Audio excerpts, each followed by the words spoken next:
Hey, good evening, and welcome to the Methacton School Board meeting on April 23rd, 2013. Please rise for the pledge.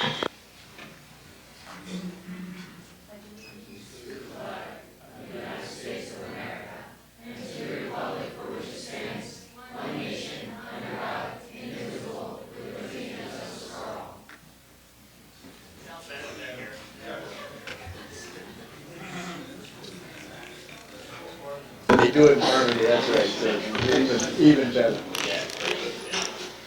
By way of announcements, the board met in executive session on Tuesday, April 16th at Skyview Upper Elementary School immediately following our work session. We discussed the following. We had an update on negotiations with the MEA. We discussed a personnel matter relative to the superintendent search, and we discussed potential litigation relative to real estate assessments and the athletic field project. Attendance, all members with the exception of Mr. Roth is in attendance this evening. We'll move on to recognition of guests and scheduled speakers. Dr. Miller. It is my distinct pleasure to introduce the Arcola Select Chorus under the direction of Alex Cifelli and Darcy Lockman. Alex is a graduate of Methacton. Is Darcy? Oh, well, okay then. But Alex is. So if you would bring your chorus down here, we will move out into the audience so we have a better listening view. Do you want to come down front here? Okay.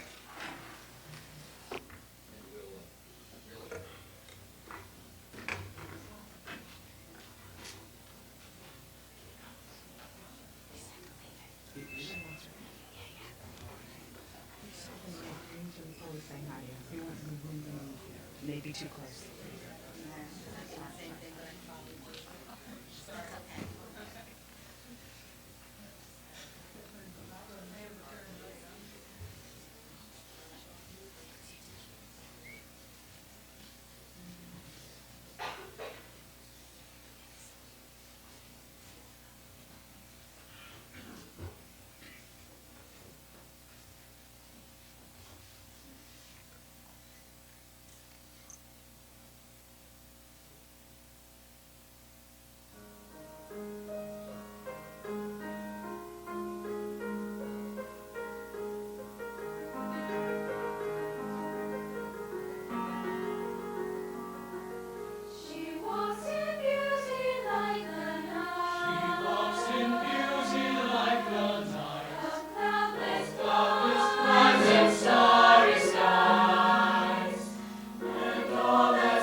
Grease is the word, is the word, is the word, is the word, is the word, is the word, is the word.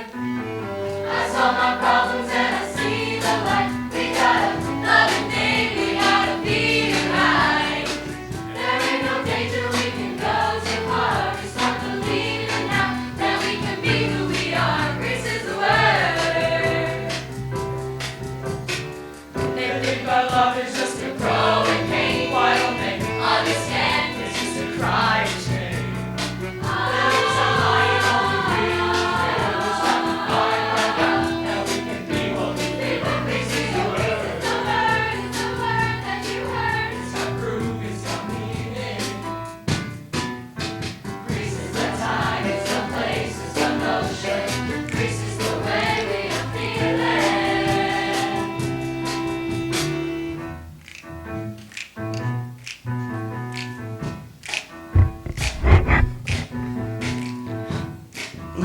Wait. Summer loving, it happened so fast. Met a boy, cute as can be. Summer days drifted away to all those summer nights. Well. Tell me more, did you get very far? Tell me more, like does he have a car? She sat by me, she got a cramp. Swim by me, got myself down. I saved her life, she nearly drowned. You showed up, splashing around. Summer sun, something's begun, but all those summer nights. Well. Tell me more, was it love at first sight? Tell me more, did she put up a fight?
to say a special thanks to our musicians.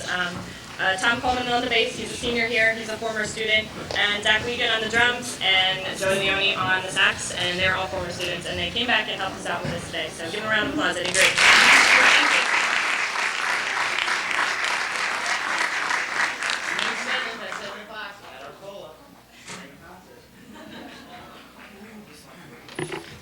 Thank you. Thank you. I gotta tell you, I'm very jealous of anybody who can sing.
Okay, next under guest and scheduled speakers, Eric Fry.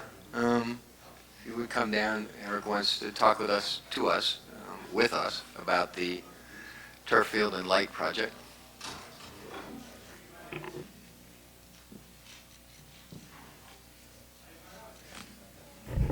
Good evening. Is it on? Okay. I'll just lean over. Surprised me, I didn't know where I was on the agenda, so came up quick. So it's okay, I was prepared. So, just to bring everybody up to speed, as you know, we got the ordinance adopted in early April.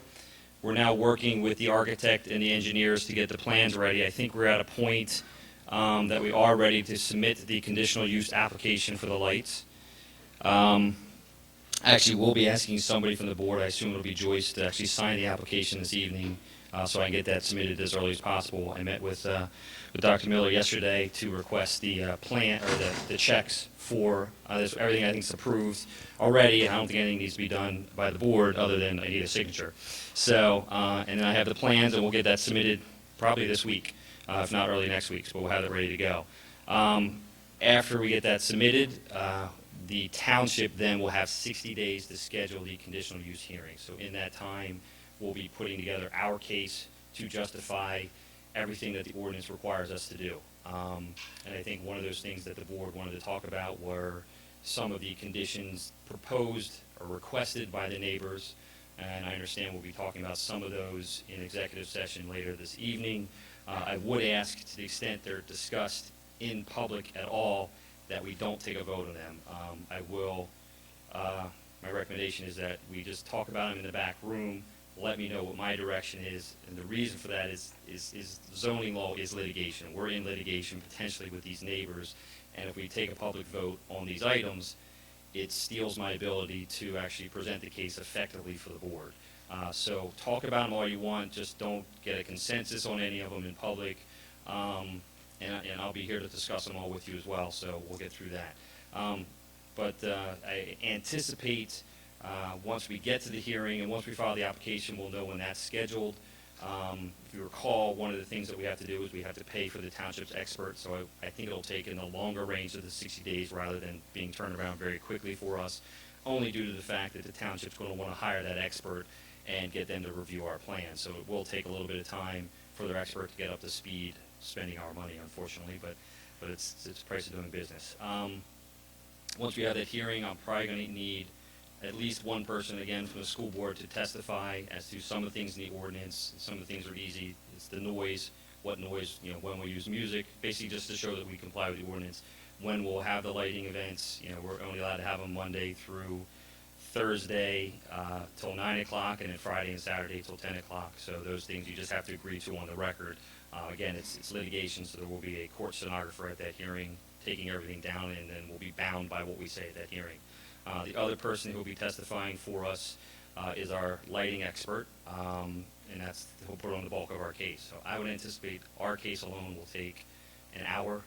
We then have cross-examination, and that could take a lot of time. I know their attorney, and he's gonna hammer us with questions, partly just to drag it out, and partly trying to wear us down. And then they'll put on their case as well. The neighbors have a right to cross-examine us and put their case on as well. The other part of this is the land development.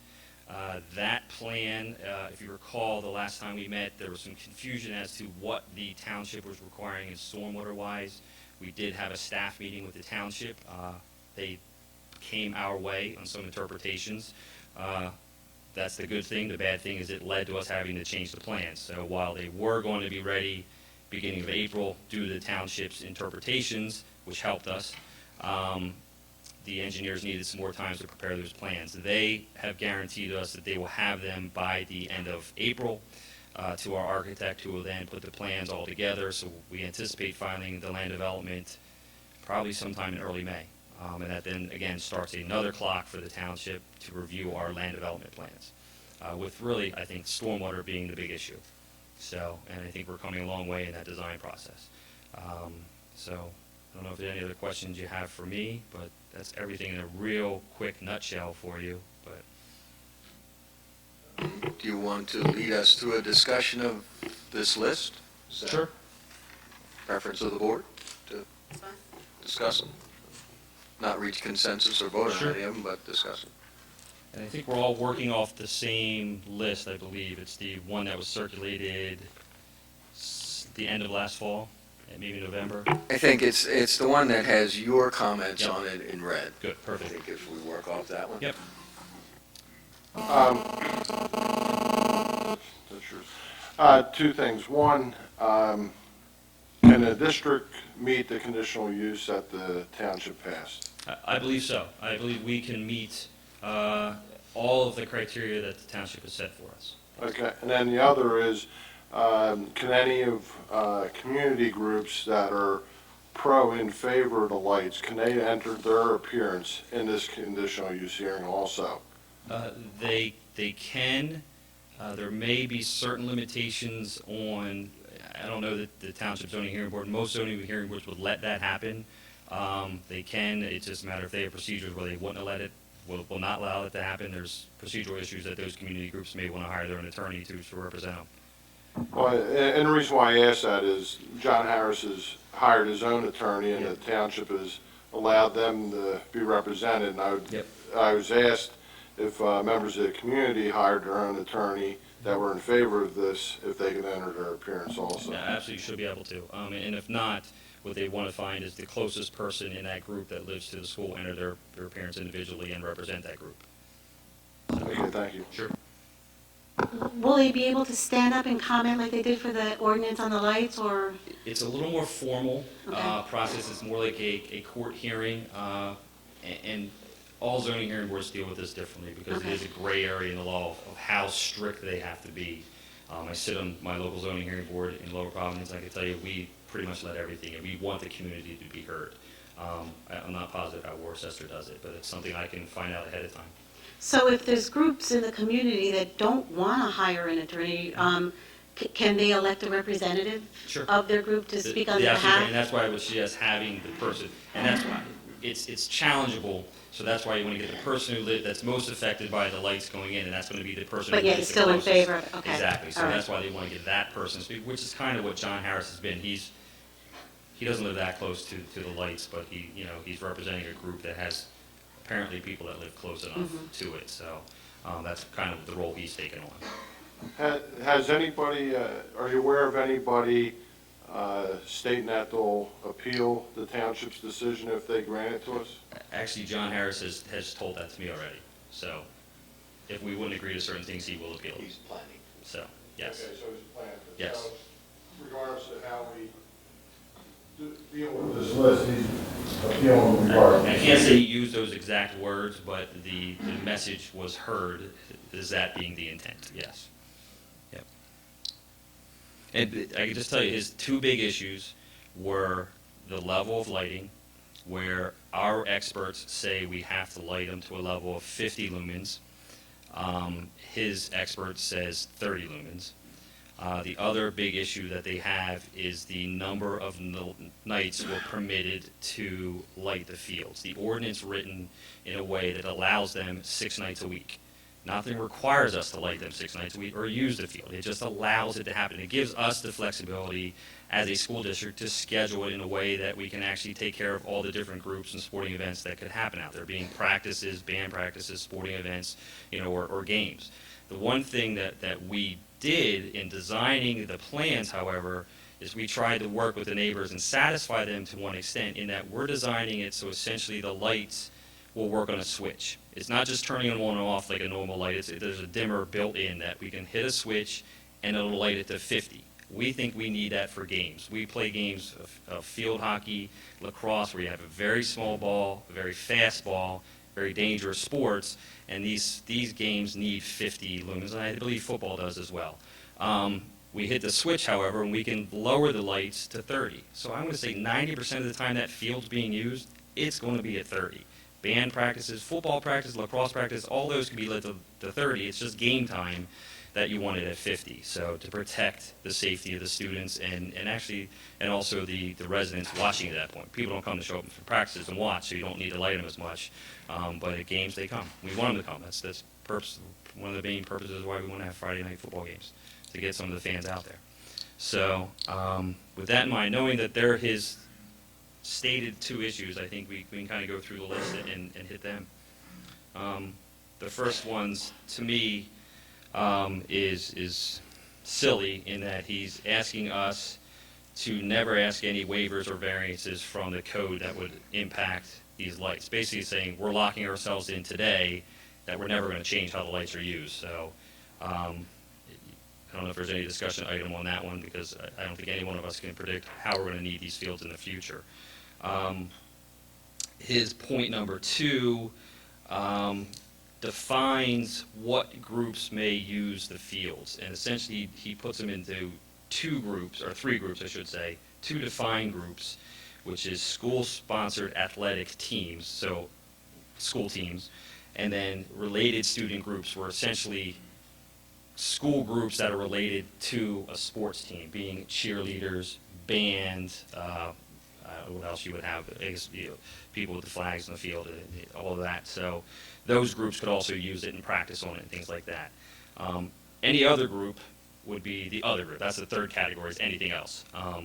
So the first 2 could use the fields whenever they're permitted to use fields under these other criteria. The third group, being any other groups, could only use them 3 times a year.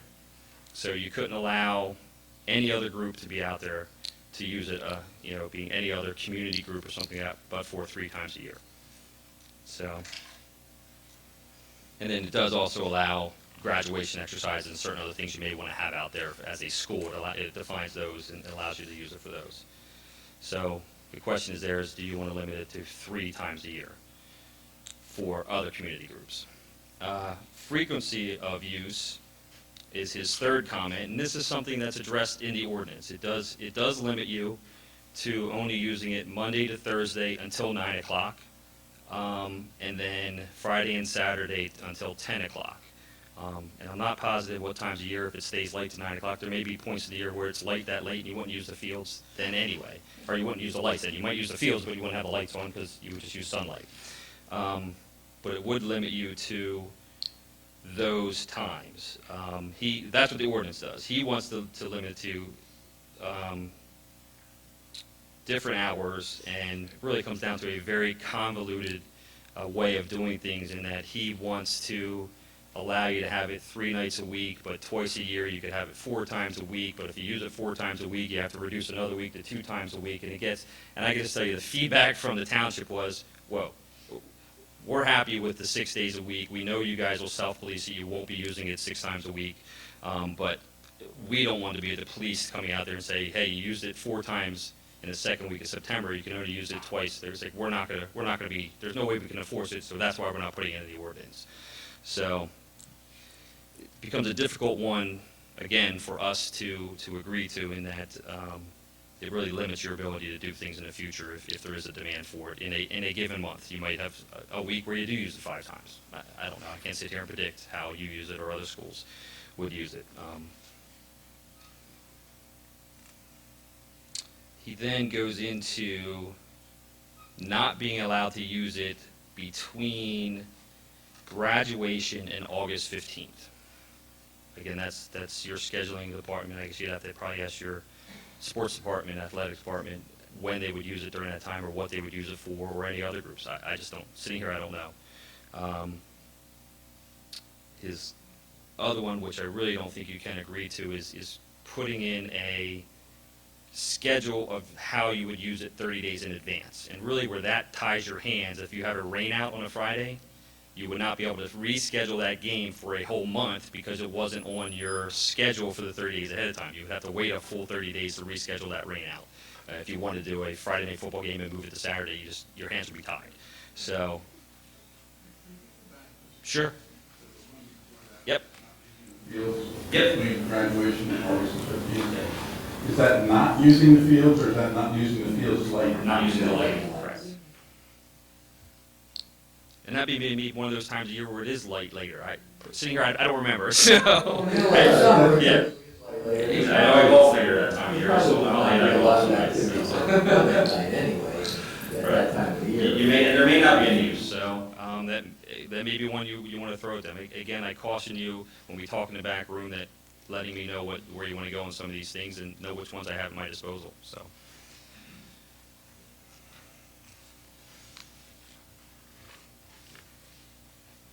His fourth comment is time and use of illumination and intensity. The ordinance already does 4A, which it states exactly what that says, which is we have to light them to the minimum level appropriate for that type of sporting event. And that's why we designed it at the 50 and the 30, so that we know that game needs more than practice. So we've built in the ability to do that. His point B is that we have to shut the lights down 15 minutes after event. The ordinance allows us 30 minutes. So some of these things were given to the township and already built in the ordinance, so I don't think we need to do anything about them or restrict ourselves further, because the township already says what we kind of talked about in the ordinance is appropriate. His third point there was basically that varsity football games can end no later than 9, but other events have to be end sooner. And that's one where I cautioned you where you can't do it that way legally, because then you're treating a boys' sport different than a girls' sport, and you get into some Title IX issues with that. So the 4D is that we would not use the lights ever in the morning. So the next one is noise, and in these comments, noise deals with any time you use the fields. In the ordinance, the way it's written, it just deals with noise when we're using the lights. So here, his comments are that this limits noise for the use of the fields 100% of the time. So he has no music. It's just essentially when we can use music and other recorded playings. Again, the ordinance deals with these issues. I think the ordinance deals with it appropriately. As long as we comply with the ordinance, we may not be going as far as Mr. Harris wants us to, or his group wants us to, but I think the ordinance, the township said the ordinance is reasonable, and I think we can be reasonable and deal with that.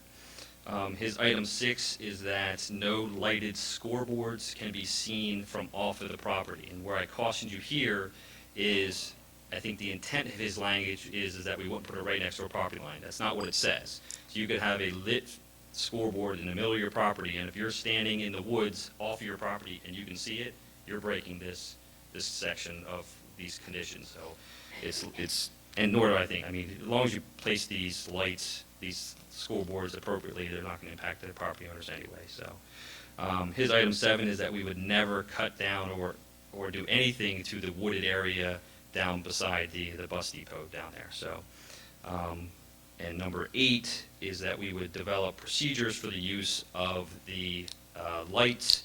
I think we'll do that anyway. I don't think we want to do it and allow him to have say on how we change that in the future. So I think any board would want to have that as a policy, and you'll write it up, and he'll just have to live with what you guys want to do with it. So I don't know if you have comments that you want to give publicly, but I'll be here, I'll sit through the meeting, and then we can meet afterwards in executive session on it. Okay? Eric, Yeah. there's a group of people, do you have a roster of all those people that are in that group, and is that subject to right to know?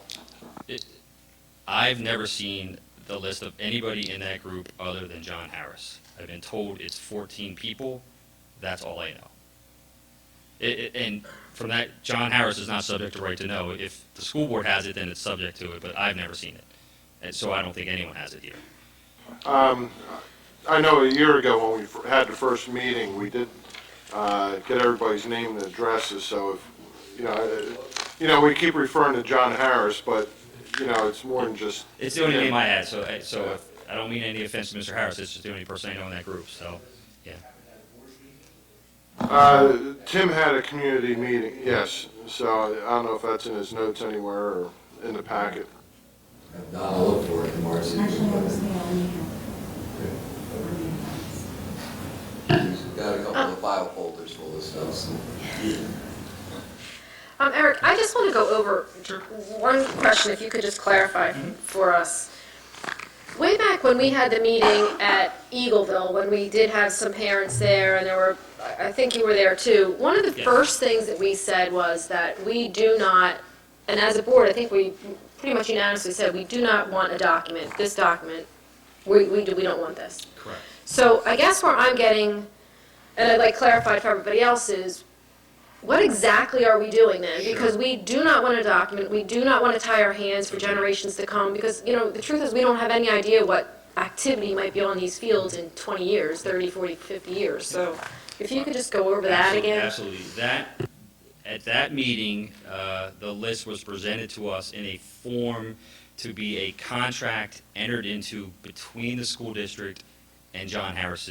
Well, John Harris never had his whole group listed, but I think if we would have entered into a contract, I cautioned the board that you did not want to enter into a separate contract, because the result of that contract would be, if we ever wanted to change how we use those lights, we'd have to go to two places. We'd have to go to Worcester to ask them to amend the conditional use approval. We'd also have to go to essentially every one of John Harris's people that are on that contract and get all of those 14 people to agree to that change, which could result in any one of those 14 people having moved to a different location and still out of spite saying we're not going to agree to it. So that's why I cautioned not doing. What we're talking about now is during the conditional use process, what we can do is try and work things out with an opponent group so that they won't appeal it, and they'll let us get through the zoning process, really by getting through the zoning process with the board and being done. Caution, I don't think it's going to happen, because I think the two main issues we're still going to disagree to at the end of the day, which is the level of lighting and the time of use of these fields. So, and that's why I don't want to agree to conditions in public, because I don't want to agree to 5 conditions in public. John Harris will have those 5 conditions, and he'll still go and appeal it. Because at that point, you've lost the control of bargaining with those 5 things still. So what we're trying to do is get a list of things for me so that I know kind of where the board is, or at least the majority of the board is on these conditions, of what I can agree to if there is a time period where we can negotiate their inability to appeal. The other reason, while I caution negotiating these things away, because if we give them to any one person, we're locked into it 100%. It only takes one other person to appeal it. So while we can make that deal with 14 people, the 15th person who's not part of that group can still appeal the conditional use approval, if we get it, and take us up through the court process. So at that point, we've lost all these bargaining chips, and the 15th person, who may or may not be part of that group, maybe a phantom part of that group, now appeals it, and we're still stuck in appeal anyway. So I don't want, again, that's why I don't want the public comment or public approval of these conditions. It may get to that point, and if we settle with the neighbors, I think that settlement would be a public approval here that we would need to authorize me to take those steps, but it's too early for that right now. But what we're agreeing to is not a contract with them, but conditions that we can negotiate with the neighbors to try and eliminate their ability to appeal. Conditional use. Right, they become part of the township's approval of our conditional use, so to change them in the future, we only have to go back to the township, not to the neighbors group. So if those neighbors change, we still are only dealing with the township and the supervisors in Worcester, who we have to deal with regardless of what we do. So we're at that list that Kathleen referred to that we talked about back at Eagleville. Yeah. Is that the resolution that John Harris is referring to? After we worked through it and because I have some correspondence here dated mid-December from John Harris saying that he believed it was time for us to make this resolution. I think So the resolution is the list.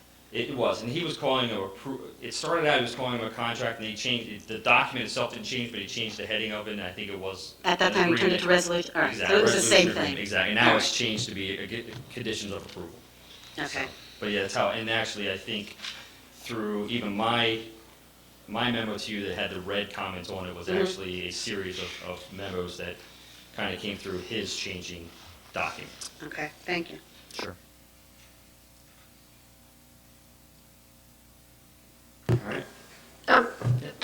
Just to summarize what you said then, which I guess is what I'm having a very difficult time with. What you're basically telling me is regardless of how many people are in this group of his or not, one person in our community is actually basically saying to our entire community that unless you do what I say, you can't have this for your community.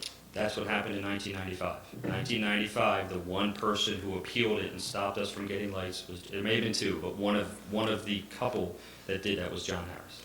So John Harris is back again and basically is threatening us with the exact same We thing. had the approval to put lights up, got it from the township, took it to the Court of Common Pleas, they agreed with us. John Harris took it to the appellate court in Commonwealth of Pennsylvania and had it overturned. So, in that process, at that time, probably took several years to get through. It's a little quicker now, but it took several years to get through that appellate process. That's what we're trying to eliminate, is that appellate process, because I think when you get through the township, realistically, depending on what type of case he puts on, our case can be done in June. It's then how long will they take to put their opposition to our case on? That's the question mark, and I can't control that. It's how much testing they can put on 5 witnesses. So, what we're trying to do is limit their desire to appeal, because that's where this thing starts dragging out and can take years. Do you know what the line of thinking was and why it was overturned in the end? That's why we started out the process. My first advice to this board was we have to change the ordinance. Back then, lights were allowed to be 12 feet high. The decision went to the zoning hearing board. The school district obtained what's called a variance, which means it's a permissive violation of the ordinance. We were essentially called a school, and the school had a right. The local zoning hearing board said the school had a right to use its fields, and part of the use of that field was to put lights up. So we were allowed to violate the 12-foot maximum height limitation by putting higher lights up, because obviously to light fields they have to be higher than 12 feet. So we were allowed to violate that for the sole purpose of lighting our fields. It was done on the premise that we had a right to, we were a school district, we had a right to use our fields. The local court, the Court of Common Pleas, agreed with that. The Commonwealth Court said, hey, you have a right to use your fields. Nothing says you have a right to use your fields around the clock, so they overturned it. So which didn't limit our right to use the fields, it just limited the times we could use it. So, but that was and that's why we changed the code now. Now the code permits what we do.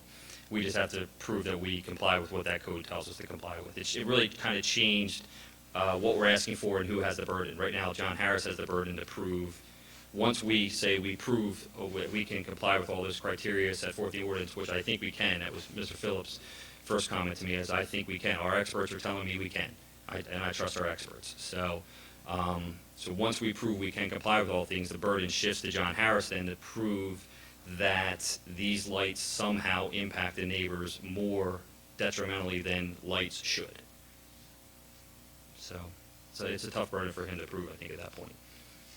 So just to summarize and to make clear what Kathleen was talking about, the whole year that we wasted talking to the group of people, even if we agreed to every letter in there, every sentence, every aspect of it, somebody else can come in, appeal it, and It's a scary sink the proposition. boat. It's a So- scary proposition. It could be one of those 14 people's husband or wife. So, I mean, we So- could go back there, deliberate for an hour, come up with this plan, Yeah. and somebody other than John Harris can appeal it, and we just wasted an hour of your time, our time in the back. Battle's going to be fought in court. So. Agreed. Yeah, I think that's where we're headed. Thank you. Thank you.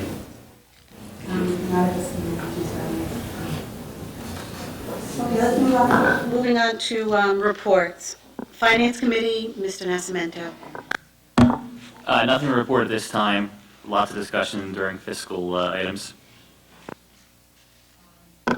Policy Committee, Mr. Shackelford. Yes. Dr. Miller, Mrs. Woodring, and myself met on Tuesday, April 16th.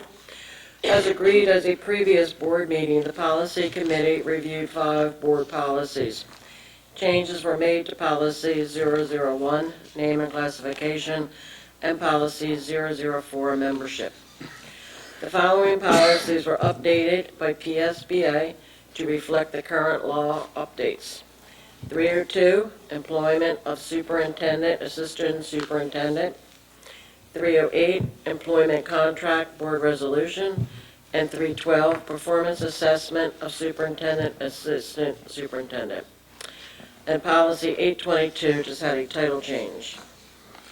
The other thing is PSBA has merged policies that are nearly identical into the 300 series. Now they've titled it Employees. In total, there are 18 policies that were merged that are listed on your agenda. These policies were previously part of the 300 series under administrative, the 400 series under professional, and the 500 series under classified. All these policies are on the agenda this evening for a first reading. Thank you. Thank you. Moving on to property, Mr. Phillips. The only thing I have to report is what Mr. Fry had just told us about the field, so you're pretty much up to date. You know what we know. Thanks. Thank you. Mr. Roth isn't with us this evening, but we did have a Technology Committee meeting just prior to this meeting this evening. Moving on to North Monco Technical Career Center, Mr. Nascimento and Mrs. Woodring. Thank you. The Joint Operating Committee met April 15th at the Career Center. The following topics highlighted the meeting. Further consideration of the vacant via retirement business manager position took place. Last month, a motion to fill the position as a shared service initiative with the intermediate unit failed, despite recommendations from the Career Center administrator and the sending school superintendents and a cost savings estimate of about $50,000. The Joint Operating Committee asked that research be developed as to how much the Career Center would have to spend on a full-time business manager. The Career Center administrator, having conducted the research, reported a new business manager would cost about $100,000 in salary and an additional $30,000 in benefits. The IU business administrator and the business manager candidate were on hand to present their proposal and respond to questions. A motion to accept the proposal from the IU to fill the vacancy via a one-year contract was made and approved at a cost not to exceed $78,000. The Career Center program enrollment figures were shared with Joint Operating Committee members. A breakdown was presented with an explanation that when a program falls to or below 60% capacity, that program is placed on probation. Currently, 3 programs are in that category, which makes them vulnerable. Without new students coming into these programs, they risk being discontinued. Those in jeopardy are construction carpentry, the electrical trades, and precision machining. Oddly, these very occupations are reported in high need across the state in coming years, as referenced in the Pennsylvania Department of Labor and Industry's Career Guide, recently published and available online. Preliminary Career Center enrollment numbers for next year are encouraging. There are over 50 prospective students ahead of last year's number at this time. Last week, the restaurant celebrated its first anniversary and offered free cake to patrons and visitors on Wednesday and Thursday. This Thursday, April 25th at 7, 8 Methacton Career Center students will be inducted into the National Honor Society. On May 11th, the Career Center will host a community service indoor-outdoor yard sale to benefit the American Cancer Society. The event will feature a plant sale, bake sale, car wash, and raffles. Table rental is $20 for those who wish to keep the proceeds from sale of their own items. The event will run from 8 a.m. until noon. Contact information is available online. And on May 21st, the Career Center will hold its 9th annual Senior Project Expo from 6 to 8 p.m., which provides seniors an opportunity to showcase their knowledge and skills as acquired through their Career Center educational experience. That's my report. Thank you. Thank you. Moving on to intermediate unit, Mr. Jones. I have no report this week. Okay, moving on to legislative, and that's me. Last Tuesday, Emily Leader, Deputy Chief Counsel for the PSBA, testified before the House State Government Committee, who is considering the current and future restructuring of the retirement benefits under PSERS. This week, PSBA joined local government leaders at the Capitol to ask the General Assembly to enact meaningful reform to the Prevailing Wage Act. Also this week, approximately 300 local school officials sent a joint letter to the General Assembly urging legislators to make additional funding available for needed school construction and renovation projects. On the governor's desk is House Bill number 2, which implements a new special ed funding formula establishing how any increases in the current special ed appropriations are distributed using weighted factors based on category of disability. The bill also creates a special ed funding commission to work on this funding. The House has before it 2 bills that would provide mandate relief to school districts. House Bill 135 would revive the mandate waiver program to allow school districts to apply to the PDE to waive certain statutory and regulatory mandates. House Bill 324 gives school districts the flexibility to determine whether a single or multiple prime delivery system provides the most efficient and cost-effective way to complete a project. For example, we would be able to choose to use a single prime contractor for construction and renovation projects, which would reduce administrative resources allocated to the project by placing the burden of managing the project on the contractor. Of course, in these difficult financial times, school districts need as many options as possible to be able to think outside the box and make every tax dollar go further. I attended Region 11 PSBA meeting last Thursday night. Jeff Sultanic, a local attorney, presented a program on the new legislation that addresses superintendent contracts and evaluations. It's the same policy that Mrs. Shackelford referred to in her report.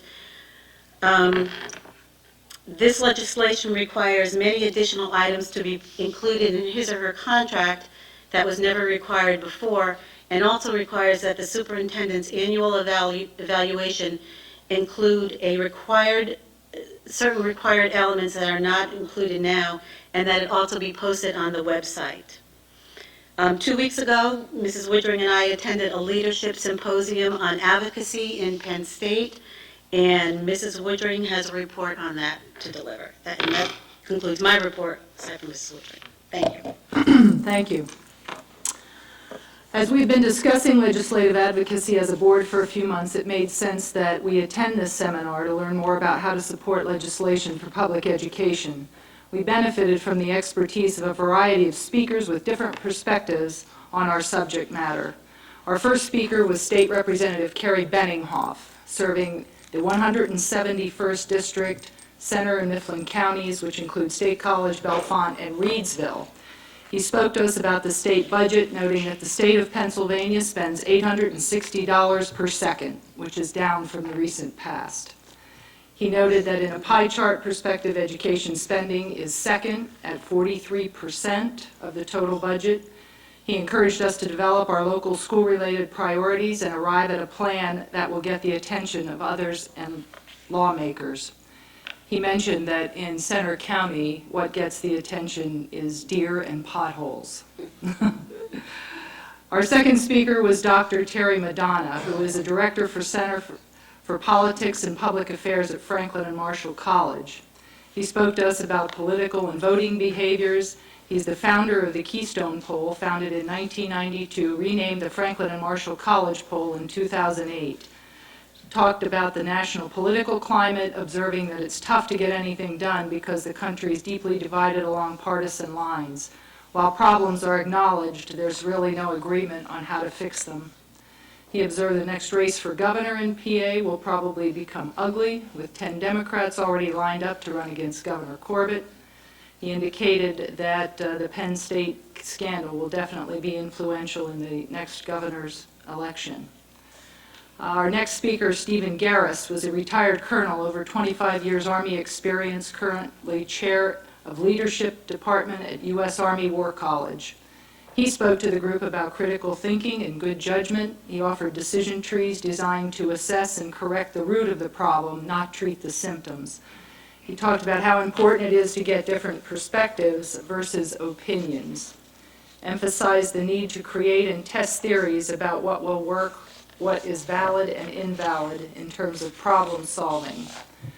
As Mrs. Petroskas mentioned, Jeff Sultanic, one of our local partners in a law firm and also serves as solicitor for several of our school districts in the area, spoke on the same subject matter that Mrs. Petroskas described. The next speaker was Francis Ryan, who is a CPA, and he's an author, a retired Marine colonel, and president of his own company, which specializes in saving companies from bankruptcy. He spoke specifically about financial risks in our uncertain environment and a lot of the uncontrollables. Talked about some national uncertainty, including many yet to be implemented regulations resulting from the Dodd-Frank bill and the Affordable Care Act, along with FICA contribution rate changes and the impact of sequestration. And finally, our celebrity speaker, Coach Bill O'Brien, first-year head coach for Penn State University. He delivered a sincere, casual message focused on his own personal style, which he related a three-point sort of approach, and also his five-step guide to getting his team through a tough time. In terms of his personal style, very simply, he talked about being genuine, being positive, and being honest.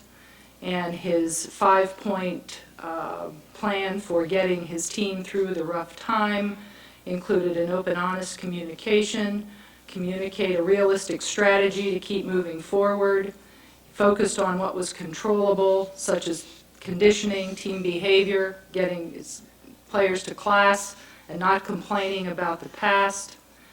He said number 4 would be celebrate small wins. He created a player recognition for offensive or defensive player of the game whenever they won.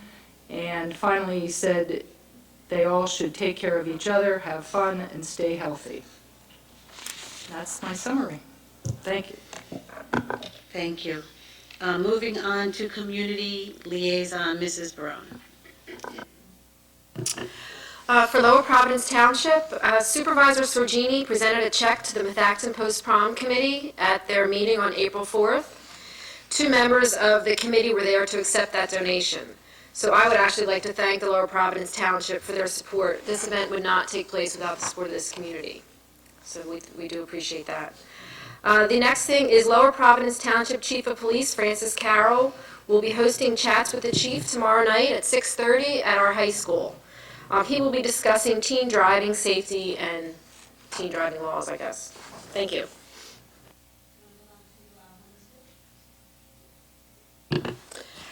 Okay, I attended several home and school meetings this month. Elections have been held at most of the schools, and the new boards have been selected for next year.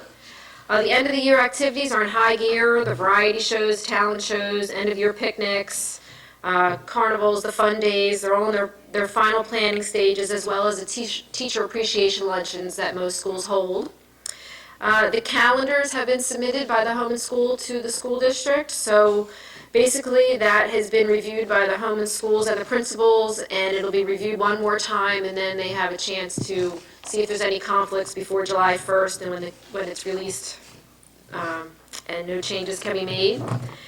The post-prom is this Friday evening. Over 400 volunteers will be hosting the all-night-long festivity. This event, if any of you don't know, is basically host to 900 children, 900 of our juniors and seniors basically that come and after the prom are there through 5:30 in the morning. So that's hosted by 400 volunteers from this community. And if the community is interested, there's a walkthrough at 7 p.m. If anyone has not seen it, it is well worth your time to just walk through and see it. It's unbelievable. In fact, Mr. Fry's wife is doing some decorating, so you can see that. And I wanted to highlight Eagleville. There's a big thing going on over there. As my last thing to say under Home and School. They are starting with Home and School funds an actual new club for the 2013-2014 school year, and they're going to have their own Eagleville TV studio. It should be absolutely amazing. They're very excited. They're going to have it hosted right off of their library. The students will get to present the news. The principal will. I know Mr. Sosnovic has been working on that with them over there, and it just sounds like it's going to be absolutely unbelievable. So kudos to them for doing all that work. Thank you. Thank you. And moving on to Student Board Representative. Yep, got some good news for you guys. At the beginning of the month of April, the large portion of the senior class received acceptances from a number of colleges, I believe over 50. These included a number of prestigious colleges, both public and private, liberal arts and research. These include Cornell, UPenn, Carnegie Mellon, Penn State Honors. The seniors have to submit their decisions and deposits by May 1st, so by then they'll know where they're going. So I wish them the best of luck. As for the rest of the high school, very many will be participating in summer events. A large number of students are doing summer courses, especially in the math and science field. I believe there's honors algebra 2 trig, physics, and chemistry. Those are all taking place. Other courses include those at the community college.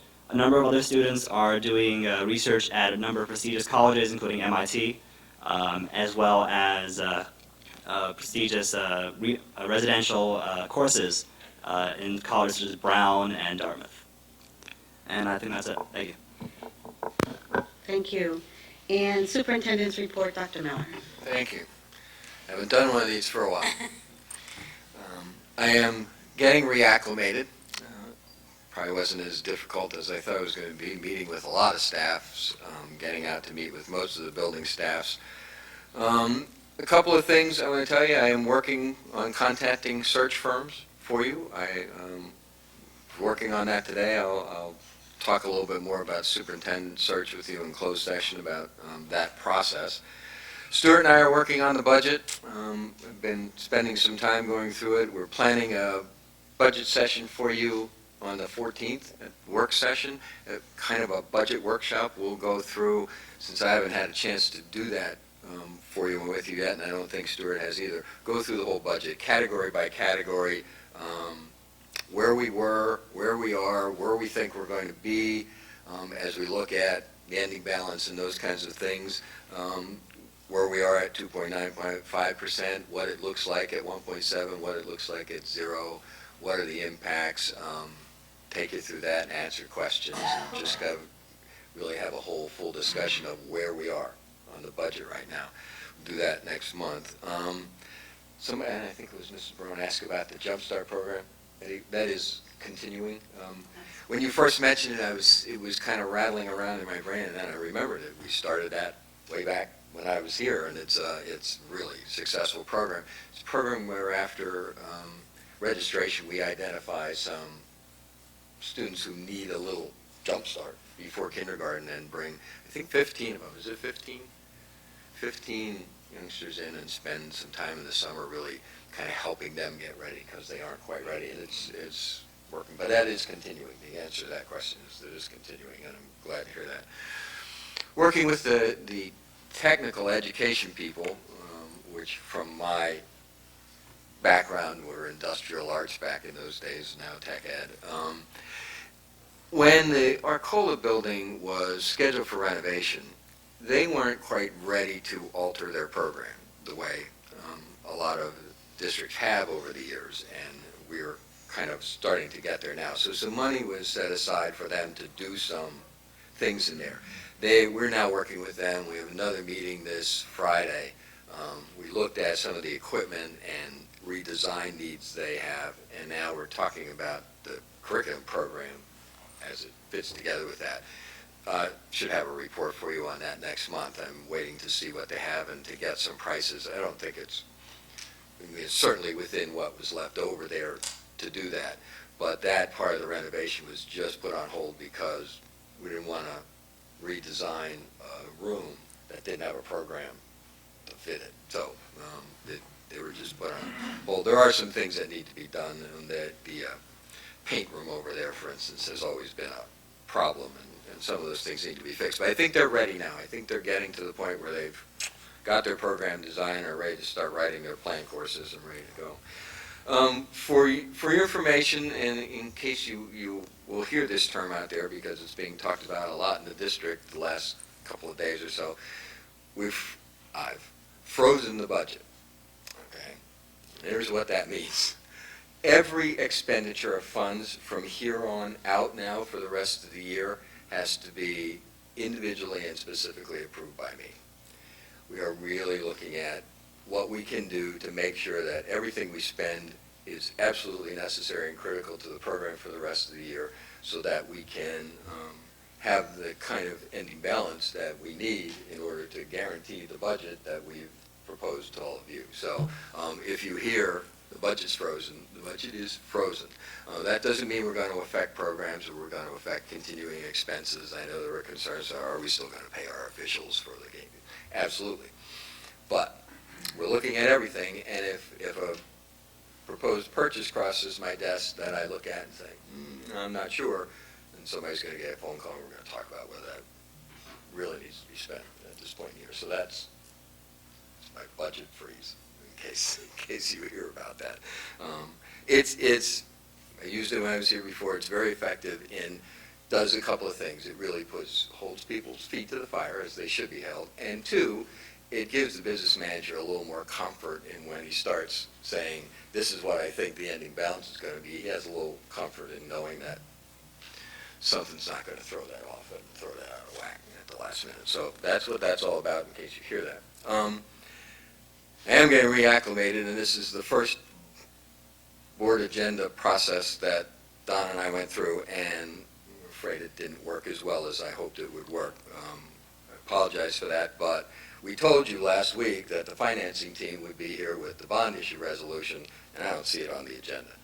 So I would like to do two things. One, ask that it be added to the agenda. They will talk to you, present the resolution, the two scenarios that we talked about last time. And two, I'd like to do that now so that it's open to public comment before we go into the agenda.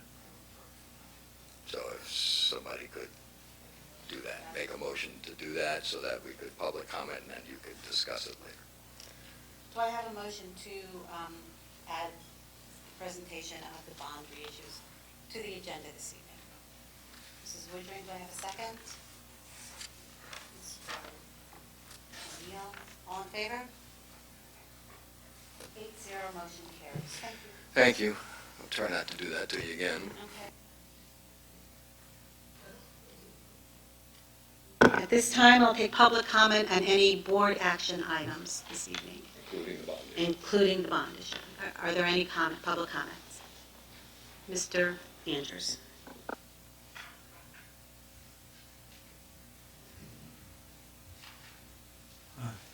John Andrews, Lower Providence. I think it's premature for the public to comment on the bond refinancing at this time. Hopefully it could be done after their presentation. Yeah. Yes, sir. But you only get one comment, so you either get it now or you get it later.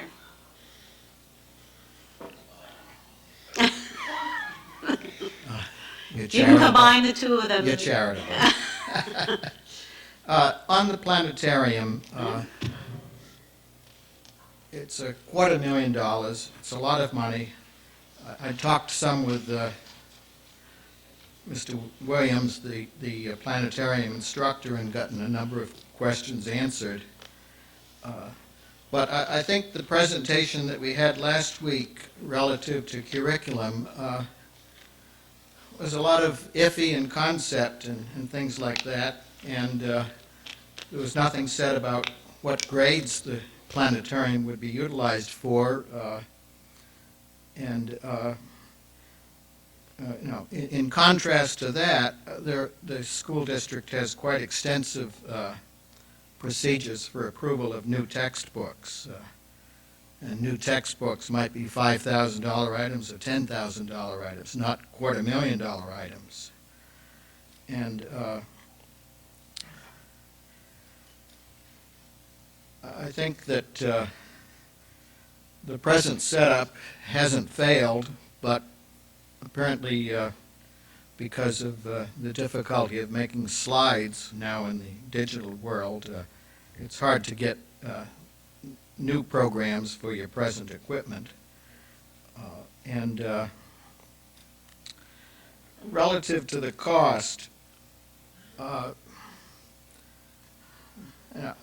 I'm thinking that it becomes quite a capable asset, and that somehow the cost and the utilization of it might be shared with some local school districts, or perhaps even with Ursinus. There is a similar planetarium set up at Eastern College or Eastern University that they work with some school districts some school districts work with them on sharing that equipment, and it is used, of course, at the college. And overall, I think that a planetarium is a very useful science asset, but I think we have to know how to benefit and can we afford it. And I don't know all of the answers there. Thank you. Thank you, Mr. Andrews. Do I have any other comments? Ms. Zalba?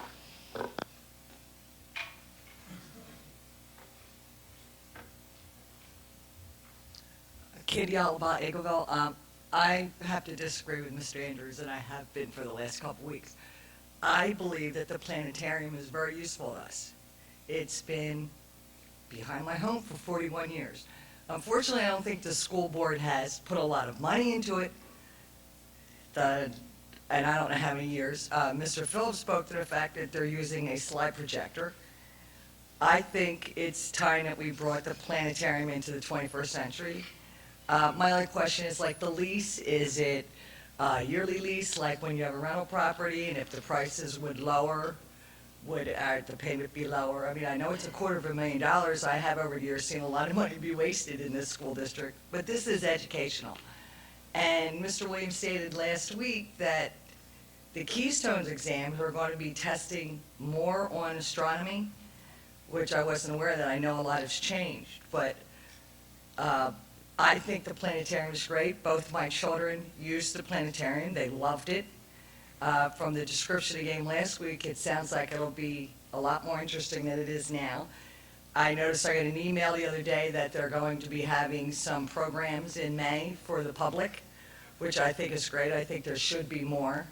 I agree. I personally agree with this. I think you should go through this because my argument is it is educational, and it might get the kids more involved in science as they go further through the school district and find a profession in astronomy. I think it's just great. So this is one thing on the budget, on your agenda, that I do agree with this week.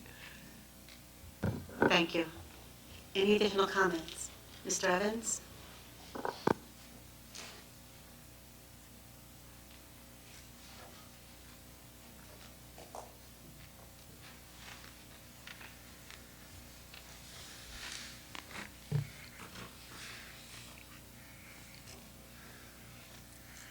Ron Evans, Worcester Township. I'm sure I don't have to tell you that I'm up here in favor of the football lights. 20 years ago, this was started. It was approved by the... Mr. Evans, I'm sorry, can I interrupt you here?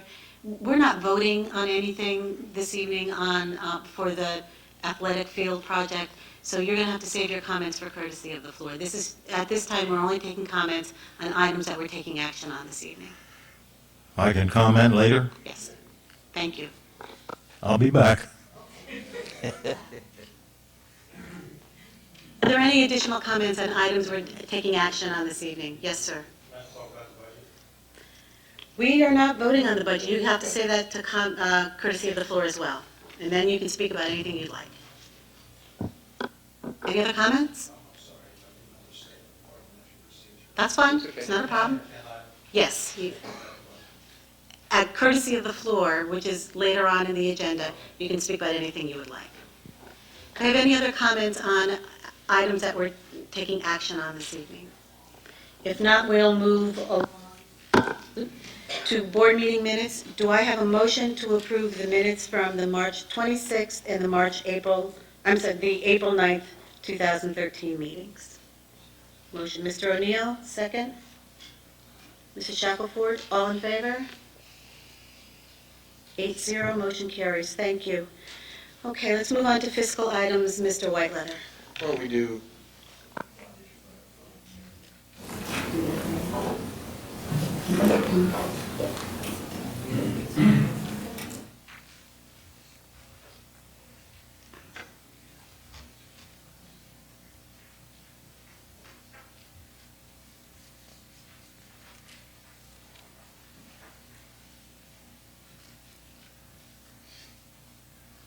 Well, while this is coming around, we attended a Finance Committee meeting, I guess a week or so ago, that had an abridged version of this handout. But I think we can cover what we want to cover just by going to page 2 once it gets to your seat.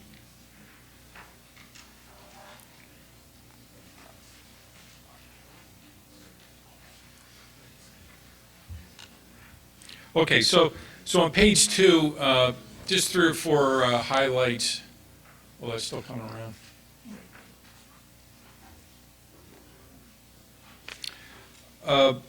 The financing team, which is all here behind me, we did a series of refundings over the last couple of years, you may remember. So this is a new and different item.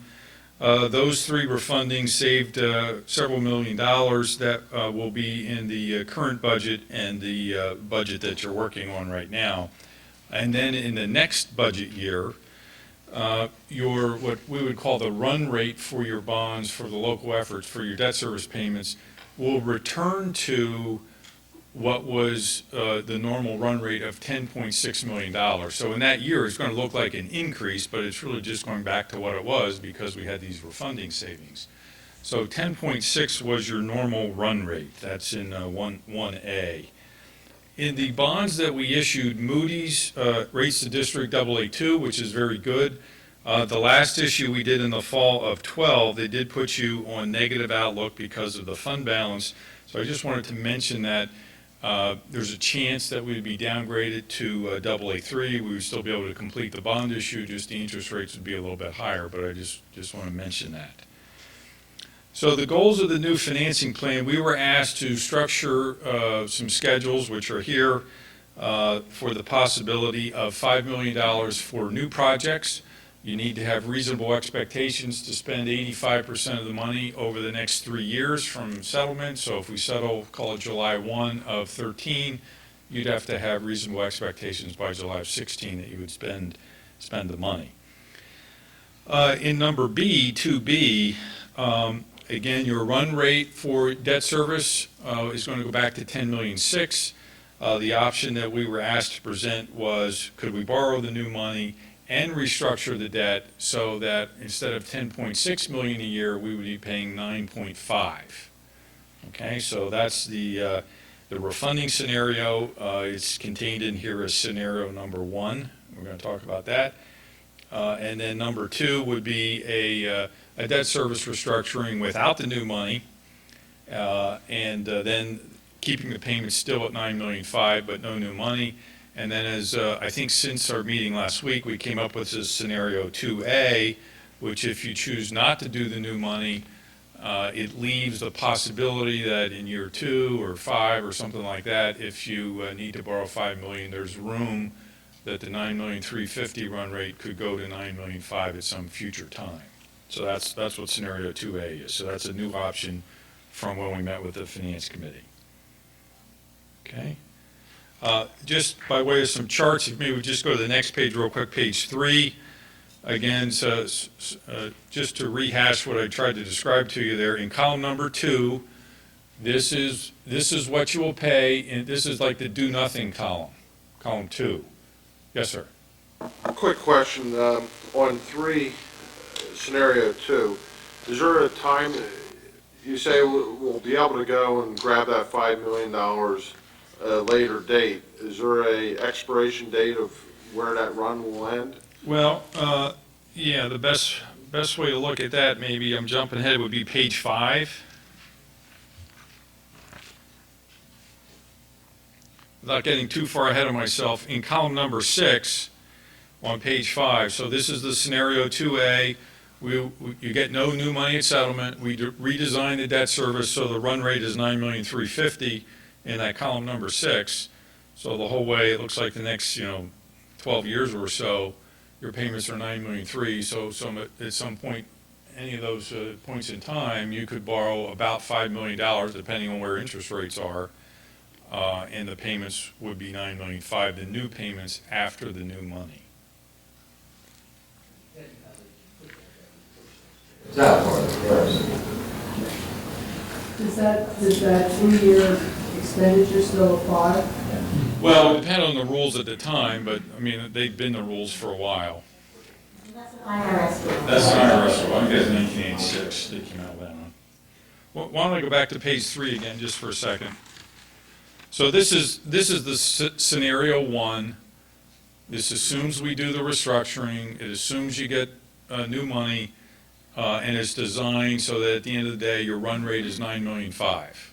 That's what's going on here. So the way this works is column 2 is the do-nothing column. So in column number 3, we need to restructure the debt. So those red numbers, that's how much we sort of take away or carve out of your debt service, your existing. Column 4 would be the refunding bond issue that does that, and the new payments that go along with the refunding bonds.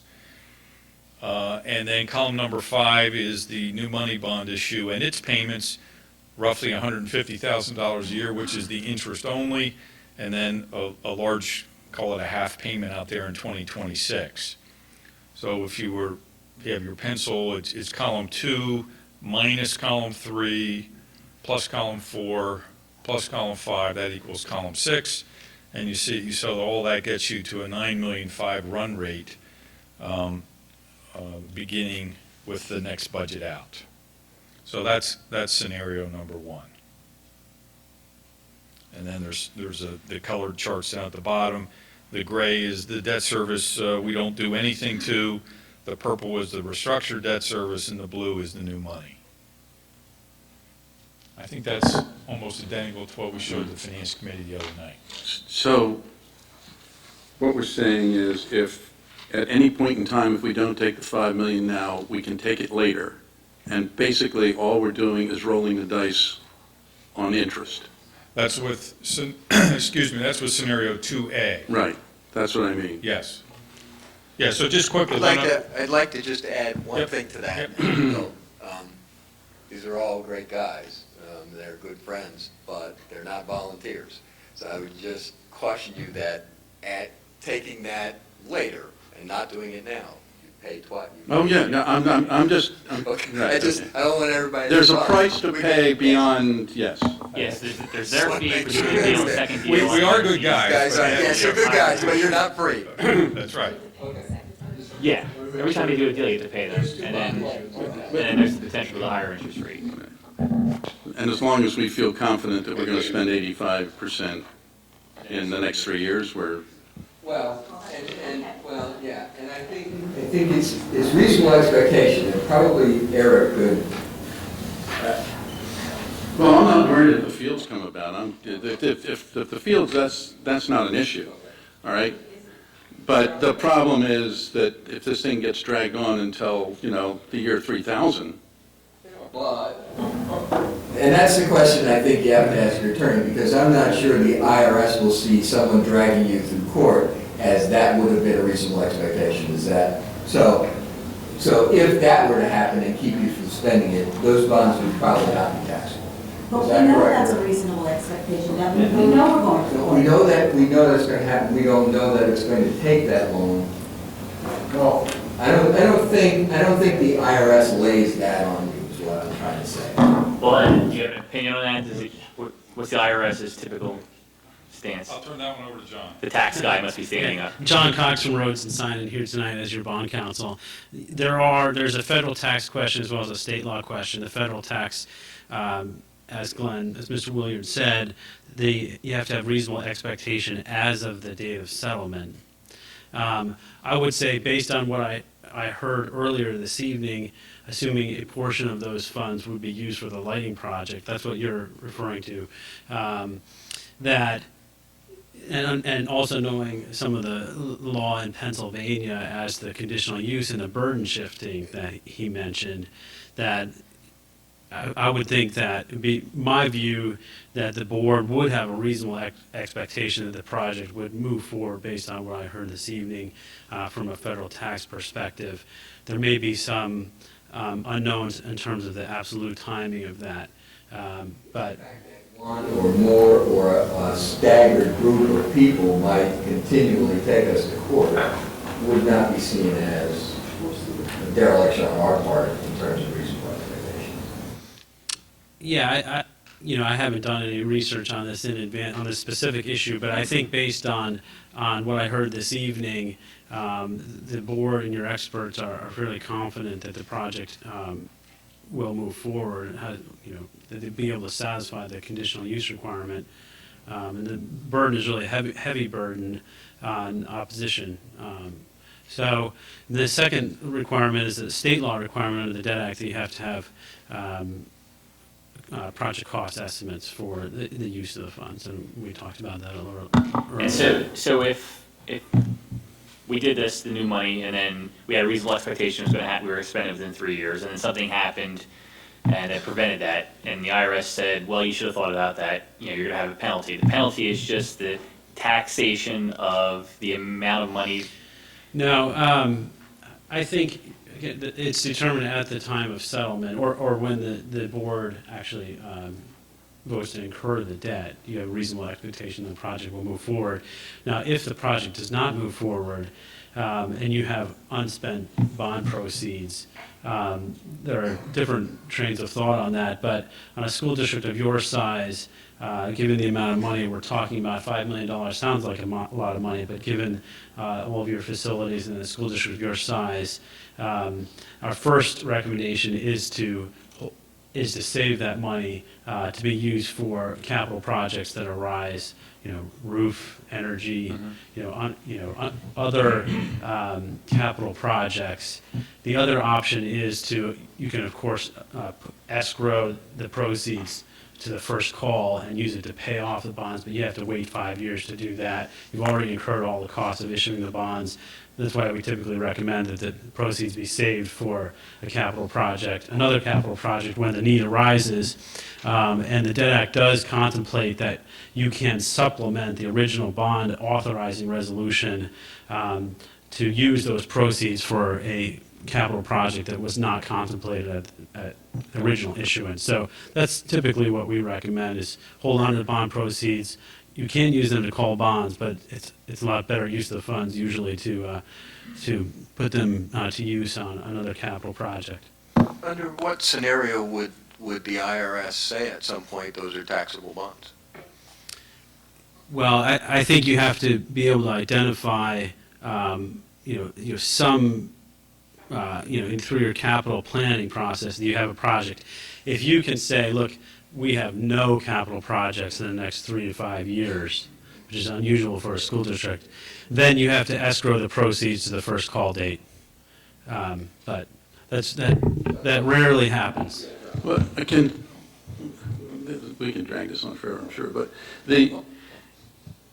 is this kind of like maybe last in, first out? I mean, if we get this $5 million, whatever, as long as we're spending the money on something, can we say it was that $5 million versus the other millions that we have? Under the Debt Act, you have to deposit the bond proceeds into a construction fund where you track how they are spent over time. You can have in terms of the professional cost estimates, you can look at your capital budget or capital planning and life cycle of your, heating and HVAC systems, et cetera, and look down the road and, identify, well, there's a good chance in 3 years we will have to replace this, or we could do a roofing project, or, you don't have to specify a single project. You just have to specify, there are a number of various uses, capital projects that you could use the funds, have a reasonable expectation of using the funds within that period. I don't know if that answers your question. So you're saying at specifically. settlement, when we get the money, that we have to designate how we're going to use this $5 million?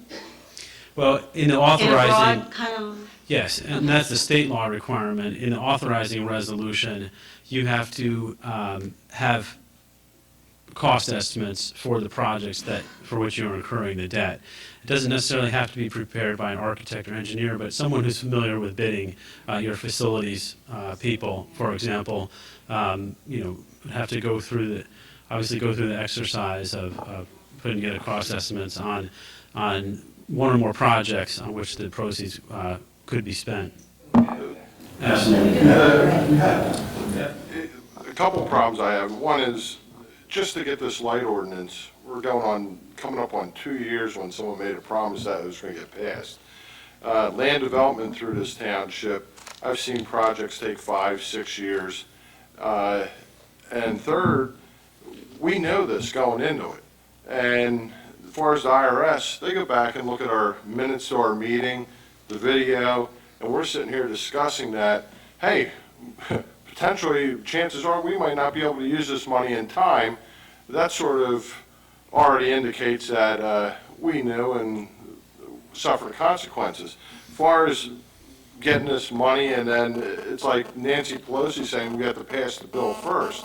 I can't see getting money and then figuring out how to use it down the road, especially this day and age. I mean, I just want to find refinance this and give the taxpayers a break somewhere along the line, rather than just load them up and hope for the best, so.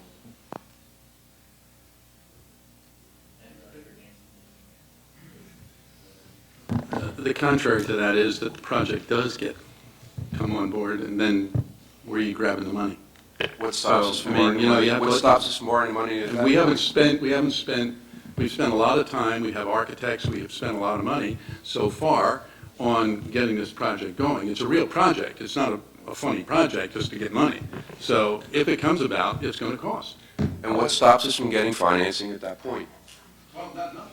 Except that you have to redo it again, and you're at the mercy of whatever the interest rates were at the time. If that's what you want to do, fine. I feel much more comfortable borrowing money if we had the bids already back in on a project. So we knew what kind of money we were going to actually spend, rather than take a lump sum and use a little bit here and not mind the store over here and spend it.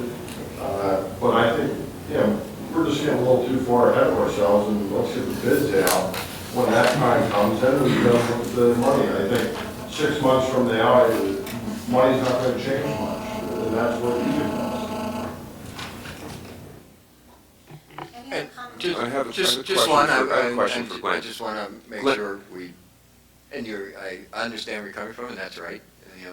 Interest rates probably be a little higher, probably not much, but you will pay double the issuance costs, and if that's okay, then, one of the things I wanted to say as we were going through this is the restructuring part of it is absolutely critical. That's, if you don't do that, it blows a hole in our budget, that's huge. Like, everybody agrees with that, I think. Yeah, that's critical. Glenn, I had a question. You had mentioned a possible downgrade, and some time ago we had talked about it, and at the time I asked you what the interest rate impact would be if that downgrade had happened. And I don't have my records with me, but I believe that you said 10 to 15 basis points. Does that still sound about right? To put a number out there, that's probably the magnitude of what we're talking about, yeah. On any given day, it could be a little bit more or less. If it's a horrible day in the market, it could be 20 basis points, and if it's a really strong, good day in the market, maybe it's 5 to 10. So just for clarity purposes for everyone, if we're looking at it, let's pick an example, 2.5%, that could potentially be 6.5. 2.6 up Right, if upwards it of was 15 basis 2.65. points, that's right. Thank you. I'd like to, I guess, get a sense of, I hear discussion about one project, but I don't know in our preventive maintenance or Mr. Jacoby's forecast, I mean, do we have any sense for, what our capital requirements would be to maintain our facilities 5 years out? I don't know that any of us have that off the top of our head, but we've got a plan. There are capital projects, obviously. I don't know how much that amount is. I don't know what that amount is. Yeah, we can get that number for you, but we don't know what that is right now.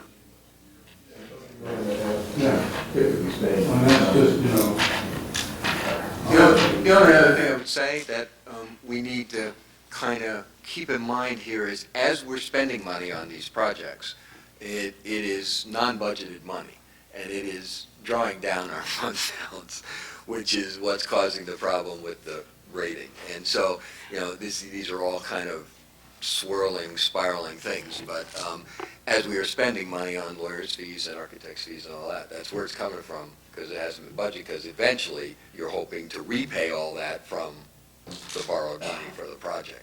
So we spend it down, and it's, I don't know if we're in danger yet, but our fund balance is not getting any better, and that's what the raters are looking at. So just keep that in mind as well. Okay, any additional questions? Then let's move on to the remainder of the fiscal items, Mr. Whiteleather.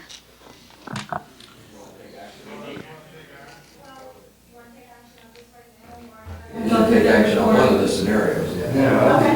Well, so just by way of review then, so on page 3, this is scenario 1. This sort of gives you both pieces now.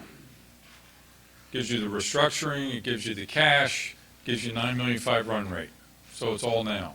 That's the way to think of it. If you turn to the next page, scenario number 2. Scenario number 2 does just the debt restructuring, no cash, but it solves for $9.5 million as the run rate, but it doesn't leave you room in the future for a $5 million. If you borrowed $5 million in the future, then you'd be at $9.650 million or wherever interest rates are. Just kind of solves for a debt restructuring to 9.5. And then this option 2A, we make the debt restructuring today, $9.35 million, and you can, or you don't have to borrow $5 million in the future, but if you decide to do so and rates are about the same, you'll end up with $9.5 million at some point in the future. But today, we just take it to $9.35 million and sort of stop. So that's option 2A. So I think the resolution just has a blank. It says authorizes all to do, basically scenario 1, scenario 2, or scenario 2A. That's what you need to consider, which of the 3 scenarios. Can I ask a question of Stuart before we move on? Stuart, if we were to borrow this money and put it aside for, most likely what we're talking are the fields that we want to put together, the capital improvement to our facilities. If we are able to go ahead and fundraise funds for part of that, we can then use any other money that we've borrowed for other capital projects? That's correct? Yes. Okay, thank you. Okay, any other questions from the board? Comments? Okay, do I have a motion, or would someone like to make a motion, choose a scenario and... You said that you talked about. Oh, but I gave you one shot, but I'll let you talk again. Well, let's make the motion before, let's make That's the true. motion. Make a motion, put it on the table. Then put it on the table. Okay. Mr. Nascimento? All right, so I'll move that we approve the resolution and move forward with scenario 2A. That's the refinancing of the existing bonds, no new money. We level it at $9.35 million a year, which would allow us flexibility to go and borrow the additional money in the future. Do I have a second? Mr. O'Neill? Okay. All in favor? Oh, okay. Comment and then public. Probably should have. You're walking on real thin ice here, Mr. Andrews. Okay, quickly.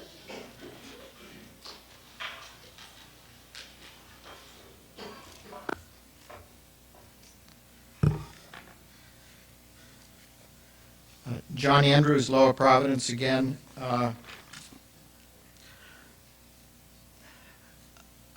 I like the motion overall, because I think that if you had the $5 million in the bank, the MEA might want to grab a hold of it in contract negotiations. Right. But relative to the bond refinancing, I'd like to know how many issues are being refinanced and how many issues, how many are being paid off and how many new issues would there be? The other thing is that Mr. Hubbard for years has spoken about the limitation, annual limitation on refinancing being $10 million, and that didn't come up this time, and clearly to save well over $1 million a year in principal payments, it would seem that you're going to have to refinance more than $10 million. So I think where the public was told that $10 million was a limit per year, it seems to me it has to be violated, and I think we deserve an explanation on that. I think Mr. Hubbard would give that rather than someone on the board. And my other last question is, what would be the effect on our credit rating of extending bond durations by 2 or 3 years? Thank you. Thank you. Again, this is a comment period and not a question and answer period, and we appreciate your comment. Thank you. You know, this is an item that was not on the agenda. Which was an oversight, as explained. Well, if it's an oversight, delay the vote for a week. I think he can. Do you have the answers to that, Mr. I Wood? think Glenn is prepared. I think he's mixing a couple of things. Okay, so we're refunding portions of 6 different bond issues or note issues with 1 new refunding issue, okay?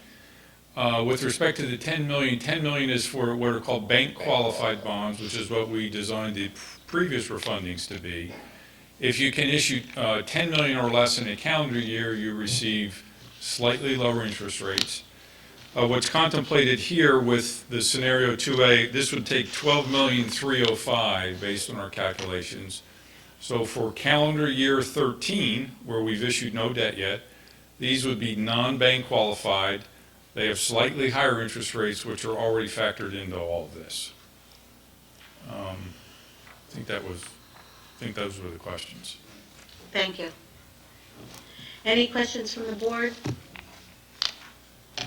Any additional comments on the bond issue? Yes, sir. Stan, you need to.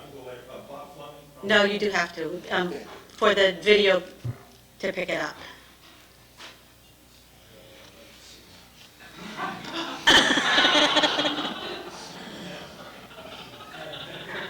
I guess it's kind of a superfluous comment. Bob Fleming from Audubon. At these interest rates, you should be borrowing as much money you can for as long as you can. Because 3 years from now, you're not going to be able to get these interest rates. So I think the board's doing something very smart. Thank you. Okay. Additional comments from the board? Okay, we're good to go. All in favor? Motion carries 8-0. Thank you very much. Thank you. So we'll be back in roughly a month with option 2A, all the final papers, final legal docs, and final interest rates based on what we see in some bonds. Very good, thank you. Thank you. Thanks, guys.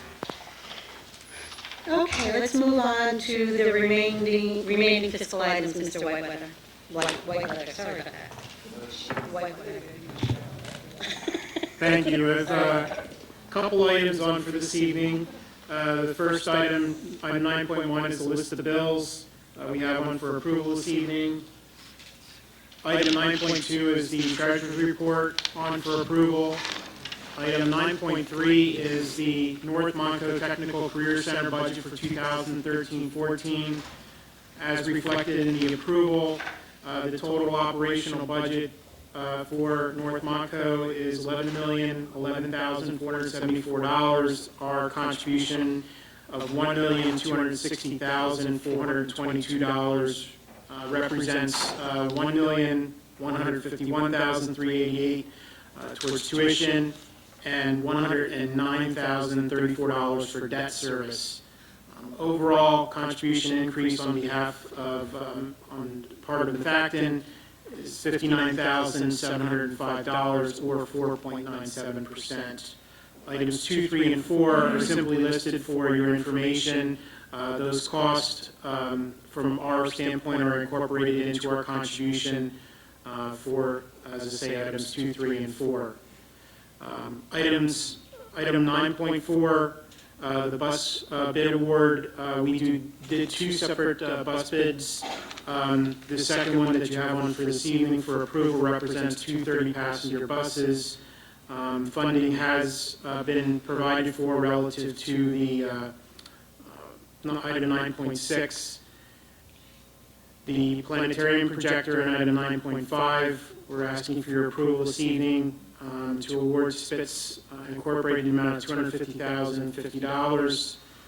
Financing for the above 2 items will be provided for in item 9.6. As you can see, we received, as explained in Finance Committee, we received 5 proposals for financing. You have before you a recommendation to award to TD Bank in the annual amount of $280,345.46.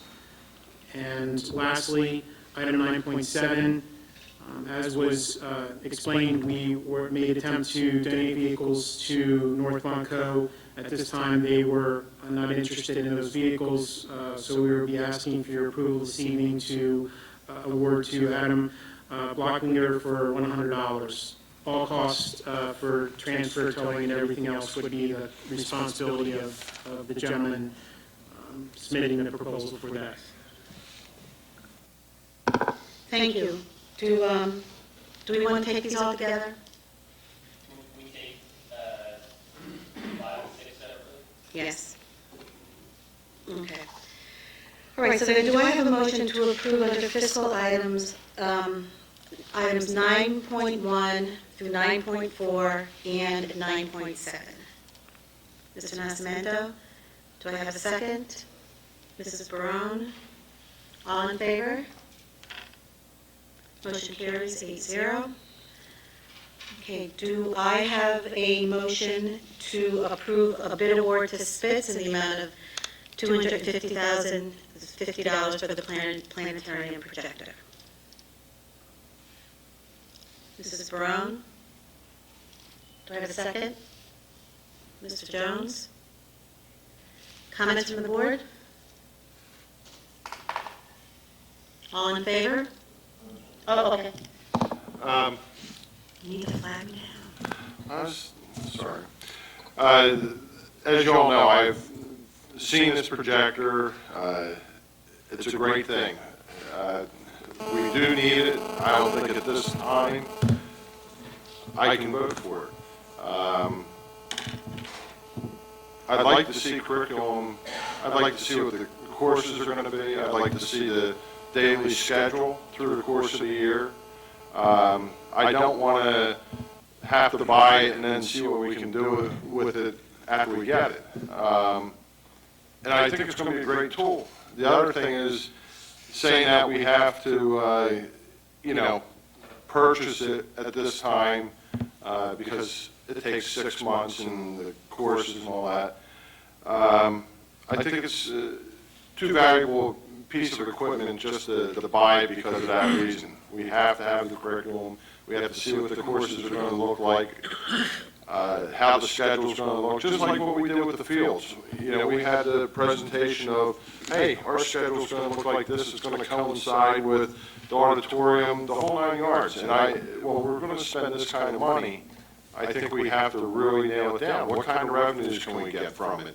As an IMAX theater for Friday nights and Saturday nights, if that was a possibility. But I think it's a good idea, and it'll be a good idea 6 months from now. But I think you guys have to do the homework for the board and show us what it could really do. So I hate to say it, I can't do it right now. Any other comments from the board?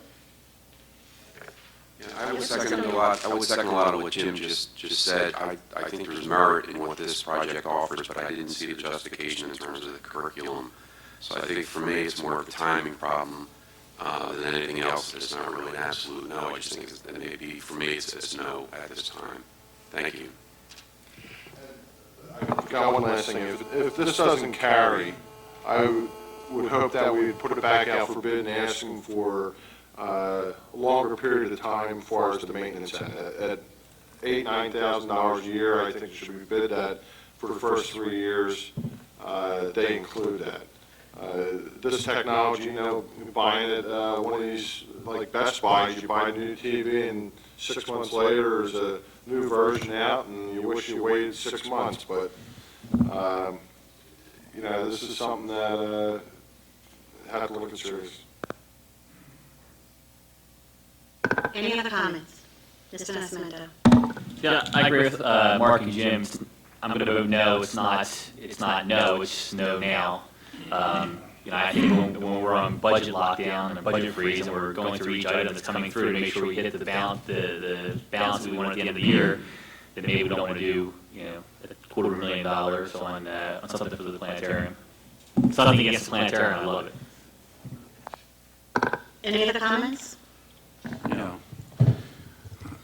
These are good points, no doubt, and it is difficult to come up with spending money, but one thing that's being said as far as the curriculum goes, if you don't have a reasonable expectation or some pretty good assurance that you are going to have something, you're not going to get anybody to spend any time, nor would you want to spend any time paying people to do curriculum for something that might not happen. So, there is more work that maybe needs to be done, but you can't expect a full curriculum to be done in advance of even knowing that you're going to have something. Any other comments? I'll be voting no as well this evening. I wasn't convinced of the curriculum, that it didn't convince me that this projector was going to be used to its maximum. In addition, I think we could have received a better plan on how revenue could be generated. I thought about it over the weekend, these Friday and Saturday night events, as Jim suggested, would be revenue generating. I think you could have some really cool summer camps using this new technology, but I didn't hear any of that. So I'm voting no. I will be voting no now, but I too love the planetarium. I go to every Christmas show, and I can't see spending that amount of money right now, based on what we know. Any other comments? I guess I just have a question. Given everybody's thinking, what I think I heard was that down the road, it might make more sense. Is there an option for us to just defer it for 6 months? I think I got the message pretty loud and clear based on what I think. Well, I think you could table it or reject it, as long as you know that we're going to come back to you again. Please. Yeah, so whichever you do, you're going to see it again. It's not going to do some more push. Well, can we write one motion and just table the whole vote until we're convinced that we want to spend, withdraw the motion? Okay, so Christian, will you withdraw your motion? Oh, I'm sorry, Kathy, I'm sorry. Okay, I'll withdraw my motion so that we can. I am looking at CN, and I am back at the bonds. Okay, so now do I have a motion to table the vote on the Spitz projector? Oh, you did? Oh, I thought you just, yeah, you just withdrew it. Now I'm asking if we have a motion to table the vote. Mr. Nascimento, second by Mr. Phillips. All in favor? 8-0, motion carries to table the vote. Okay, that's good. And so I guess what does Stuart, the ramifications is that this will have on the lease for, help us out here on 9/6?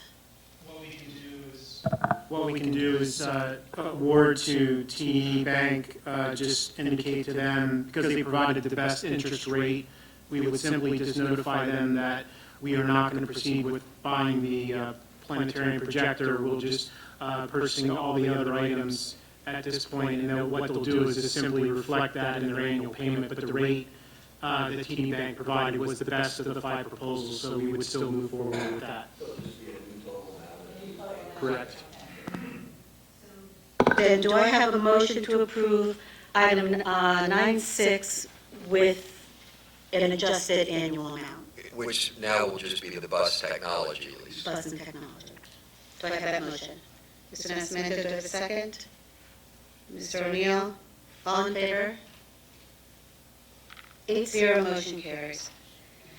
Okay, thank you. Moving on to personnel items, Mr. Harney.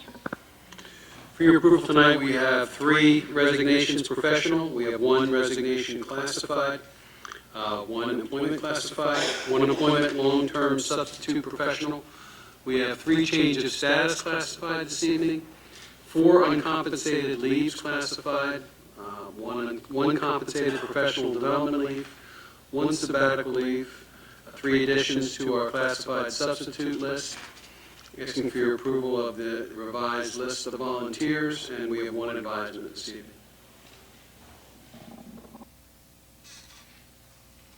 Okay, do I have a motion to approve under personnel items, item 10-1 through 10-16? Mr. Nascimento, do I have a second? Mrs. Barone? Any questions or comments from the board? I have a question, Mr. Harney, on, where did I just said, the compensated professional development leave. What is that? That's basically a sabbatical, it's an educational sabbatical. Okay, all right. The other sabbatical is really considered a health restoration sabbatical. I see, so it's a professional development sabbatical. Okay, thank you. Any other questions? All in favor? Motion carries 8-0. Mr. Miller. The Preservation Exchange Program for the top national trustees, they are going to the textbook adoptions you've seen before, they've sat for a 30-day observation period, and I would recommend you approve all those. And then all of the first reading policies, I don't know if you want to go through them, I think we went through some of them. I would indicate to you that the merged policies, what that means is PSBA, who does our policy service, used to have 3 categories of employee: classified employees, professional employees, administrative.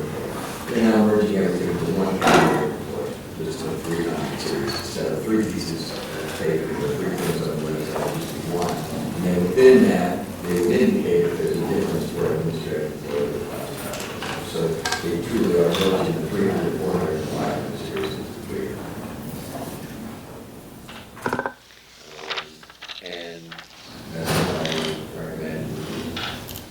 Okay, we'll take programs first. Do I have a motion to approve under programs item 11.1 and 11.2? Mr. Nascimento, have a second. Mrs. Shackelford, all in favor? Motion carries 8-0. And do I have a motion to approve under policy items 12.1 and 12.2? Motion? Mr. Phillips? Second, Mr. O'Neill? Any questions from the board? Okay. All in favor? Hello, all in favor? 8-0. Motion carries. Oh, it's the first reading. We don't really need to. You're right, thank you. Okay, other, Dr. Miller. Okay, dates for board members' calendars and for everybody's calendars. Please note that the meetings in May have been moved up a week. Normally, we meet the the 3rd and 4th the Tuesday of the month, and due to the Memorial Day holiday, we have moved these up to the 2nd and 3rd. Any old business? Yes. Mr. Probably over a year ago at this point, we put an RFI out on looking at firms for solicitorship. I'd like to, the next meeting, we have all 9 members here, like to finally put that to bed and someone put it on for discussion and voting on potentially a new solicitor. That's fine, I just, to bring the board up to date, and I don't know exactly where we discussed this, but one of the very important things that's facing this district in the very near future is a contract with the new superintendent. And due to all the new changes in the contracts and what has to be included in the contracts and in the evaluation and how it has to be posted, what we did was to the 3 finalists, we sent out a letter asking them if their response to us would have been different had we asked them specifically on that. So we have received those back, and we can distribute that, and then I think that time frame is reasonable. Is it the desire of the board to simply choose one, or do you want to interview them? I think at this point, we've made it through, Tim put packets together, summarized everything. We've looked through it. We've seen enough, I think, at this point, that that's where we're at. Does anybody feel any differently? Okay. I would like to interview them. Okay. Anybody else? I think I would. I don't see why there's any reason why they shouldn't come and give us a very short, one-nighter. This contract stuff has me a little nervous. I may be the only one. There's a lot of specifics in this law. Well, for all the responses we got back, they're all very highly qualified to do this, so I think you'll get some comfort after you read that. Okay, well then, we'll look to set up a meeting for that.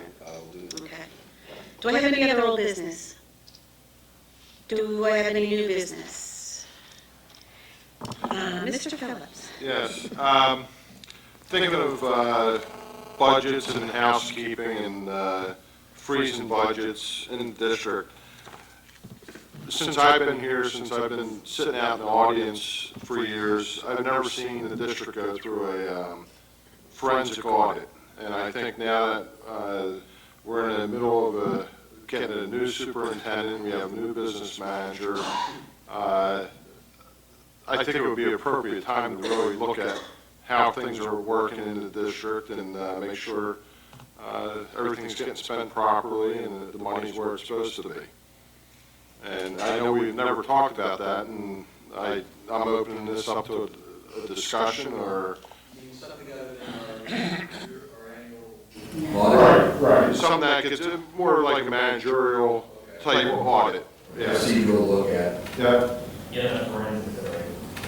Yeah. No, forensics is the right term. Absolutely is the It right term. sounded more like a management audit. No, I don't believe Jim is referring to a forensic audit, to a managerial audit. Forensic audit is a very specific type of audit that's done by forensic auditors. They recently had one, not recently, I'm going to say a couple of years ago, they did one in Phoenixville. It's not highly usual, but it's not highly unusual as well. Aren't they generally pretty specific? Well, that was what I was going to say, but I'll let Mr. O'Neill comment. It's just a question, isn't a forensic audit usually very specific, as opposed, because it sounds like what Jim's describing is pretty general. Isn't a forensic We can usually- define the scope. You meet with the audit firm, and the board would define the scope of the audit, and they could do as little or as much as you'd like. And I think that probably the first step would be go to contact some firms that do this and ask them for a proposal, which would include a cost. I just think it's good to look at the house every once in a while and just, without getting into too much stuff, I mean, it's current events, and you just get that little spider sense that. So, can we direct superintendent, acting superintendent here to research this, look into a couple of firms and ask them for a proposal? Yeah. Don't we have to have criteria to ask them for a proposal? I'm sorry? Don't we have to have some kind of criteria, like what we want them to look at? Yeah, but first we need to get firms. If we go out and put a proposal out to forensic audit firms, and then we would. How do they have those numbers if they don't know what they're looking at? Well, I'm a little unclear too as to what I would ask them. Yeah, I mean, I don't know what you're asking. You want to see what kind of firms are there and talk to them about, in general, how do you go about doing this, what things would you look at, and get some level of comfort in that, that would be fun. But to try to get somebody here, I want you to do this, to give me a price. Well, I think what they would, we could give them the scope afterwards. They may give us, and the pricing comes in different ways. It comes based on issues, how many issues do you want us to look at, or it also comes as a per hourly rate. My things are credit cards, expenses, non-discretionary expenses that we just don't know. You see, what is it, Ben Salem School District, where they had truck tires going out the back door and batteries, and, forensic auditors will pick up where someone might have moved the column just to cover that stuff up, and that's what I want to. Personally, I think a forensic audit would be good for this district, because I would like the forensic audit to show that there's nothing being done wrong. Well, that would certainly be the hope. Yeah. Okay, I think. Let me work on it, and if I run into a speed bump, I'll be back to you. Let me talk to some people and see if. And then we can direct zero it down. Dr. Miller to do some research. Would it be helpful for board members to give Dr. Miller some feedback on what they want to see? So you can kind of define what a scope would be before you went out to any firms? Well, also too, when he goes out to the firms can tell us what they typically look at, how they structure their audit. Look at it in a school district's operation, that might probably be just as helpful if they said that. And then if there's anything specific any of you have at some point, just to feed that to me so I can make sure that becomes part of it. Let's do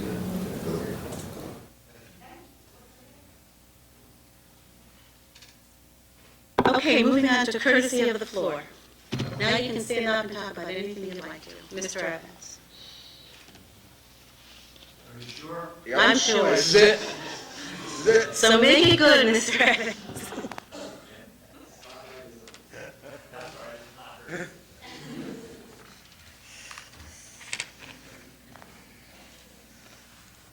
Ron Evans, Worcester Township. I read this letter way back, I'll put it that way. Everybody knows that I'm 100% in favor of the football lights. There are no schools in Worcester Township or in the Methacton School District, there are no schools in the area that does not have football lights except Methacton. That to me should tell us something right there. Every school around has football lights, but not us.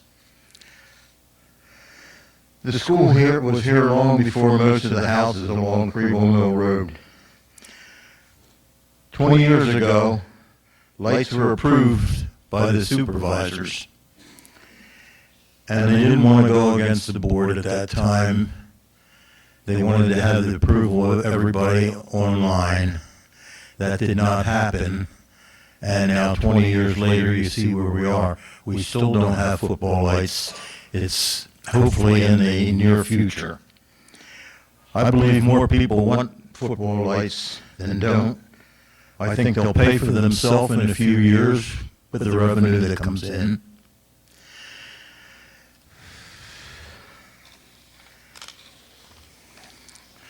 I don't, in the past, I haven't mentioned names, but there's one name that keeps coming up here at the meetings, and I'll tell you that name in a few minutes.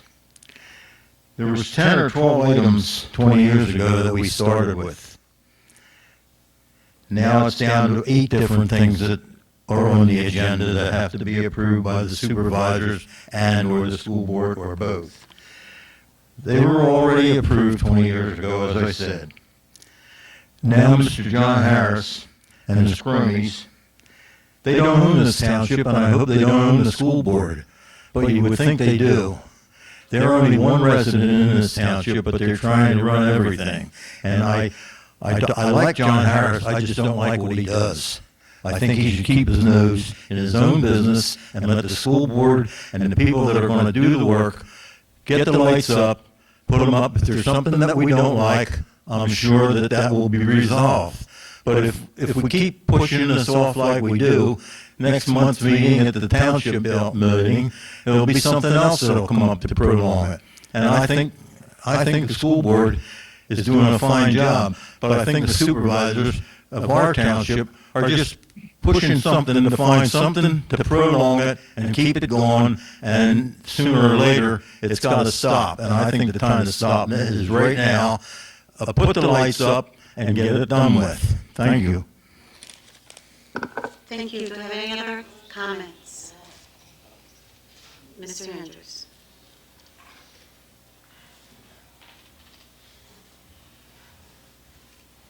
John Andrews, Lower Providence.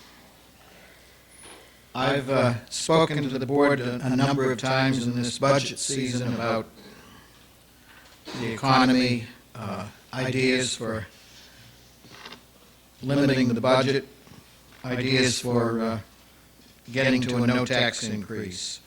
And I'd like to briefly say this evening that looking around the township, there are a lot of people that are,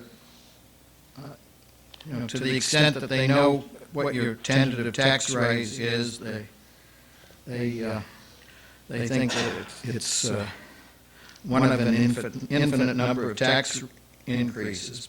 So I think, and there are other school districts in the area that have numerous public forums. They have a different method of working with the community on budgets. And one thing for you to consider might be, let's say a week from this Saturday, have a 3-hour session sometime during the day when you talk to a limited number of budget items in open forum with some directors and a more relaxed opportunity for the public to come forward with their thoughts.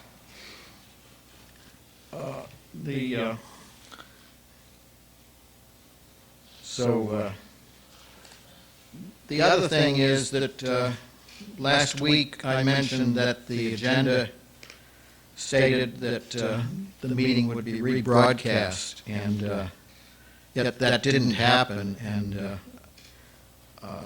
I'm aware of a communication from the board secretary. I don't know who that was discussed with, but I just want to say that you have a number of policy documents that speak of the meetings on the third and fourth Tuesdays of the month as being regular meetings, and you have the board last year passed a motion that regular meetings would be broadcast. So I think that if you're not broadcasting the working sessions, the motion is being violated, and I think that I'd be happy to talk with people off to the side on that issue. I think that the Code of Conduct says communicate with the public all the time, and not broadcasting one of the monthly meetings goes against that. Thank you. Thank you. Any other comments this evening? Sir?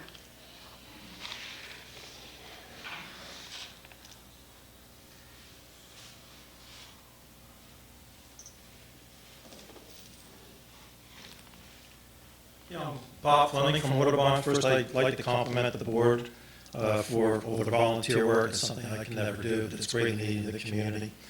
Usually I only come here when it's contract time and reasonable help. When you're trying to extort money from us citizens who pay taxes.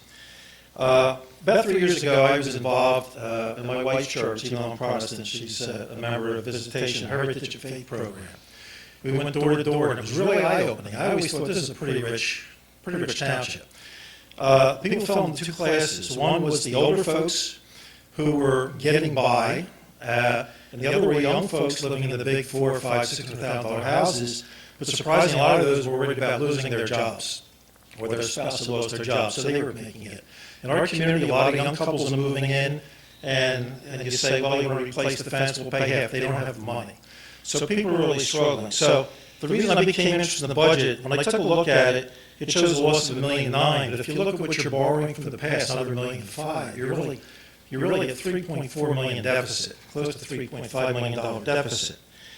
And family sizes are getting smaller. I think we built a chassis that's too big for the volume that's going through the school district. I don't think you can accomplish much by just tweaking things. So I think if you keep dipping into the capital fund, you go out 3 or 4 years, you're going to be in trouble. One thing mentioned here earlier, a 5-year capital budget. I don't know if no business does it wrong, that capital budget. I think you really need to get that done because there may be some surprises. Now, I said I don't think you can just tweak this thing. I think you have to take a meat cleaver to it. And being a businessman, if this was my business, and I'm not trying to impose my will on anybody, what I would look at with reduced enrollment, eliminating one elementary school. I would also look at getting rid of Skyview. I think it's something that was built for volumes that were projected to be much higher. I would also work very hard to replace the older teachers with younger teachers. I know tons of teachers who are very good, very well trained, who can't find jobs. And you can replace $90,000, $100,000 a year teachers with people making 40, I think you start here around 40, 45,000. I would also work very hard, and I think the president, I think Mr. Quinn worked very hard to restructure the pension plans, but I think that has to be addressed. And you look at, I think it was 24% of our budgets goes to pensions. That certainly has to be addressed. I also look at increasing class sizes. You know, parents, they want 20, 22 kids. I went through Plymouth Whitemarsh. I don't recall any time having less than 30 kids in my class. I managed to get into college, go to Wharton for an MBA. All my kids went through Methacton back in the 80s and 90s when they were much greater class sizes. They all have master's degrees. If you want to learn, you're going to learn. And I think the big sympathy vote is to throw education out there, and people throw dollars at it and think it's going to solve the problem.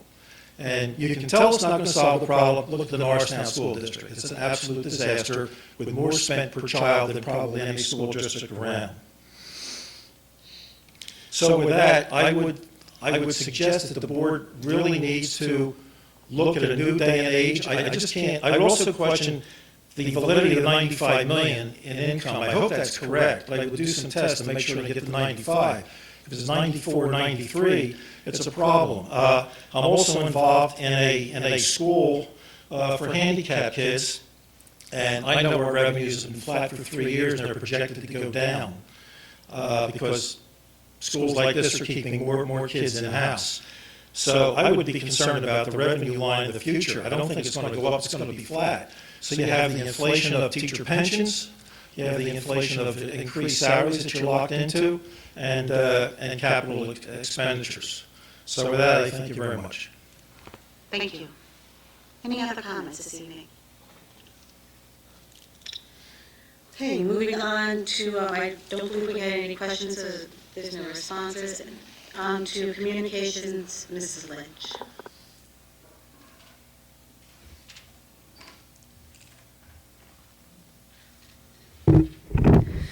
Methacton's annual art show will take place the first week of May on the 3rd, 4th, and 5th of the month. If you can attend, please do. The entire library is transformed into an art gallery featuring selected works from all of Methacton's student artists in various mediums. As was mentioned earlier, this Friday is the Methacton High School prom, and with that comes the post-prom walkthrough. The entire community is invited to take guided tours between 7 and 8:30 p.m. prior to the students' arrival at the post-prom event. This is truly a community event, and with a cost that exceeds $40,000, and it includes donations, the work of hundreds of volunteers on the part of parents, community members, businesses, and our own home and school associations, as well as our employees, our administrators, and others. So, thank you. Thank you. Okay, do I have a motion to adjourn? Mrs. Barone? I know the hand shut up. The second, Mr. Manasmento. All in favor? Motion carries 8-0. Thank you all. Good night.